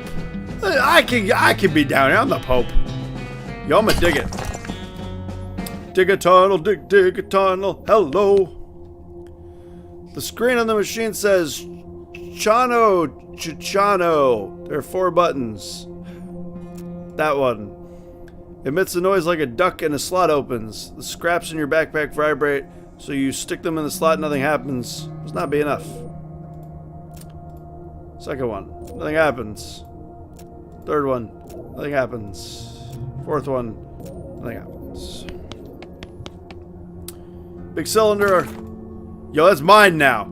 It's my cylinder. What does this do? I don't know what that does. I guess I should take it back to the dude. Bunch of paper cards. Taking them. They're mine now. Punch cards, huh? Piece of thick paper with a dozen square holes punched in it. It looks like the ones they used for the census back in the 90s, but way more complicated. Mine. Oh, that was a lot of scraps. Punch card? I got a helmet. What? Slot opens. You cram. Oh, I have a lot of them now. After 10, the slot closes and reopens and converted your garbage into a hat. Alright, I don't think I have any more now. Yeah, I don't have any more. What does this hat do? Oh, that's a lot of spell damage, but I don't need that. Let's go back to the professor's house. I'm just going over the mountains this time. Hey, what's up, man? I'm gonna talk to you. Hello, how are you? I will not... Your cactus taking. Good, yes, good, hello. Why are you two chopping a cactus down? Why? What a lot of uses to building, to burning, to eating little toothpicks? I'm gonna hornswoggle. Would you like some help cutting these down? Yes, I thanking you. Help, yes, and meat to paying you. Great, you'll have to show me what to do first. You'll have to show me what to do first to doing. Watch them work. Goblin chops down a cactus to demonstrate, but you don't think you've quite got the idea, so you have him chop down another one, and then another one, and by the time you think you understand, all the cactus are cut. Fortunately, he paid you in advance. Hornswoggling's the best. Hornswoggling is the best. Hey, what's up, man? I made a hat. Back to lurk mode. You know anything about ley lines? I don't hold much with that mystical mumble jumble. It's very unscientific, but it does come up in my research from time to time, so I can give you a basic review. He draws some curved, intersecting lines on a piece of paper and explains how they relate to local geography and so-called mystic forces. Most of it goes over your head, but you think you get the basics. I got a ley line diagram. Use it. Diagram is surprisingly comprehensible. You stick it in the journal.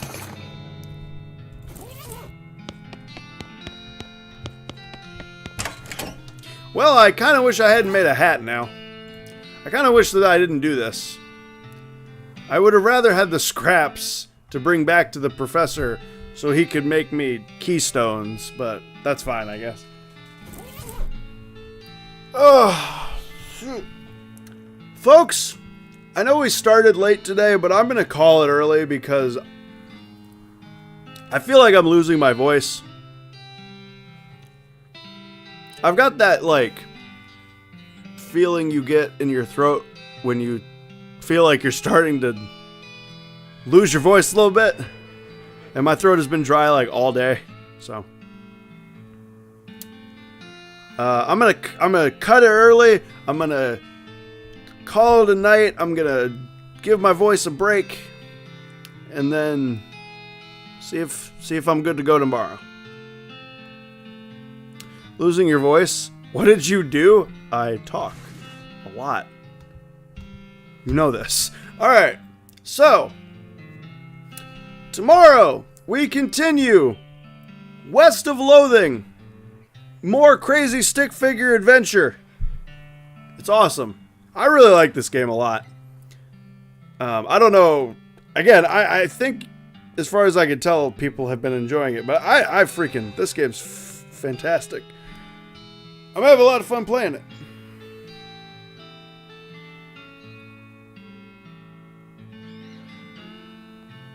That was short? Well, we did start almost an hour and a half late. We went 3 hours. Tomorrow's not Sunday, tomorrow's Saturday. Today's Friday. Remember? I went to go do the thing on Friday. Yes, this game is weird. Tomorrow's Saturday. Exactly. Tomorrow's Saturday. You're a day ahead. Don't worry, I thought it was Saturday like 2 days ago. So yeah. Thank you all so much for watching. King's Ransom is playing Tales of Vesperia. I will link him in the chat. Otherwise, that's all I got for you today. So stay awesome, everybody. Thank you for being here with me when you could have been anywhere in the entire world. It means a lot to me.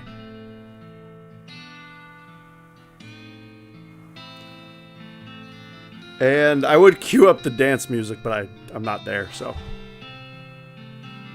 And bye-bye now!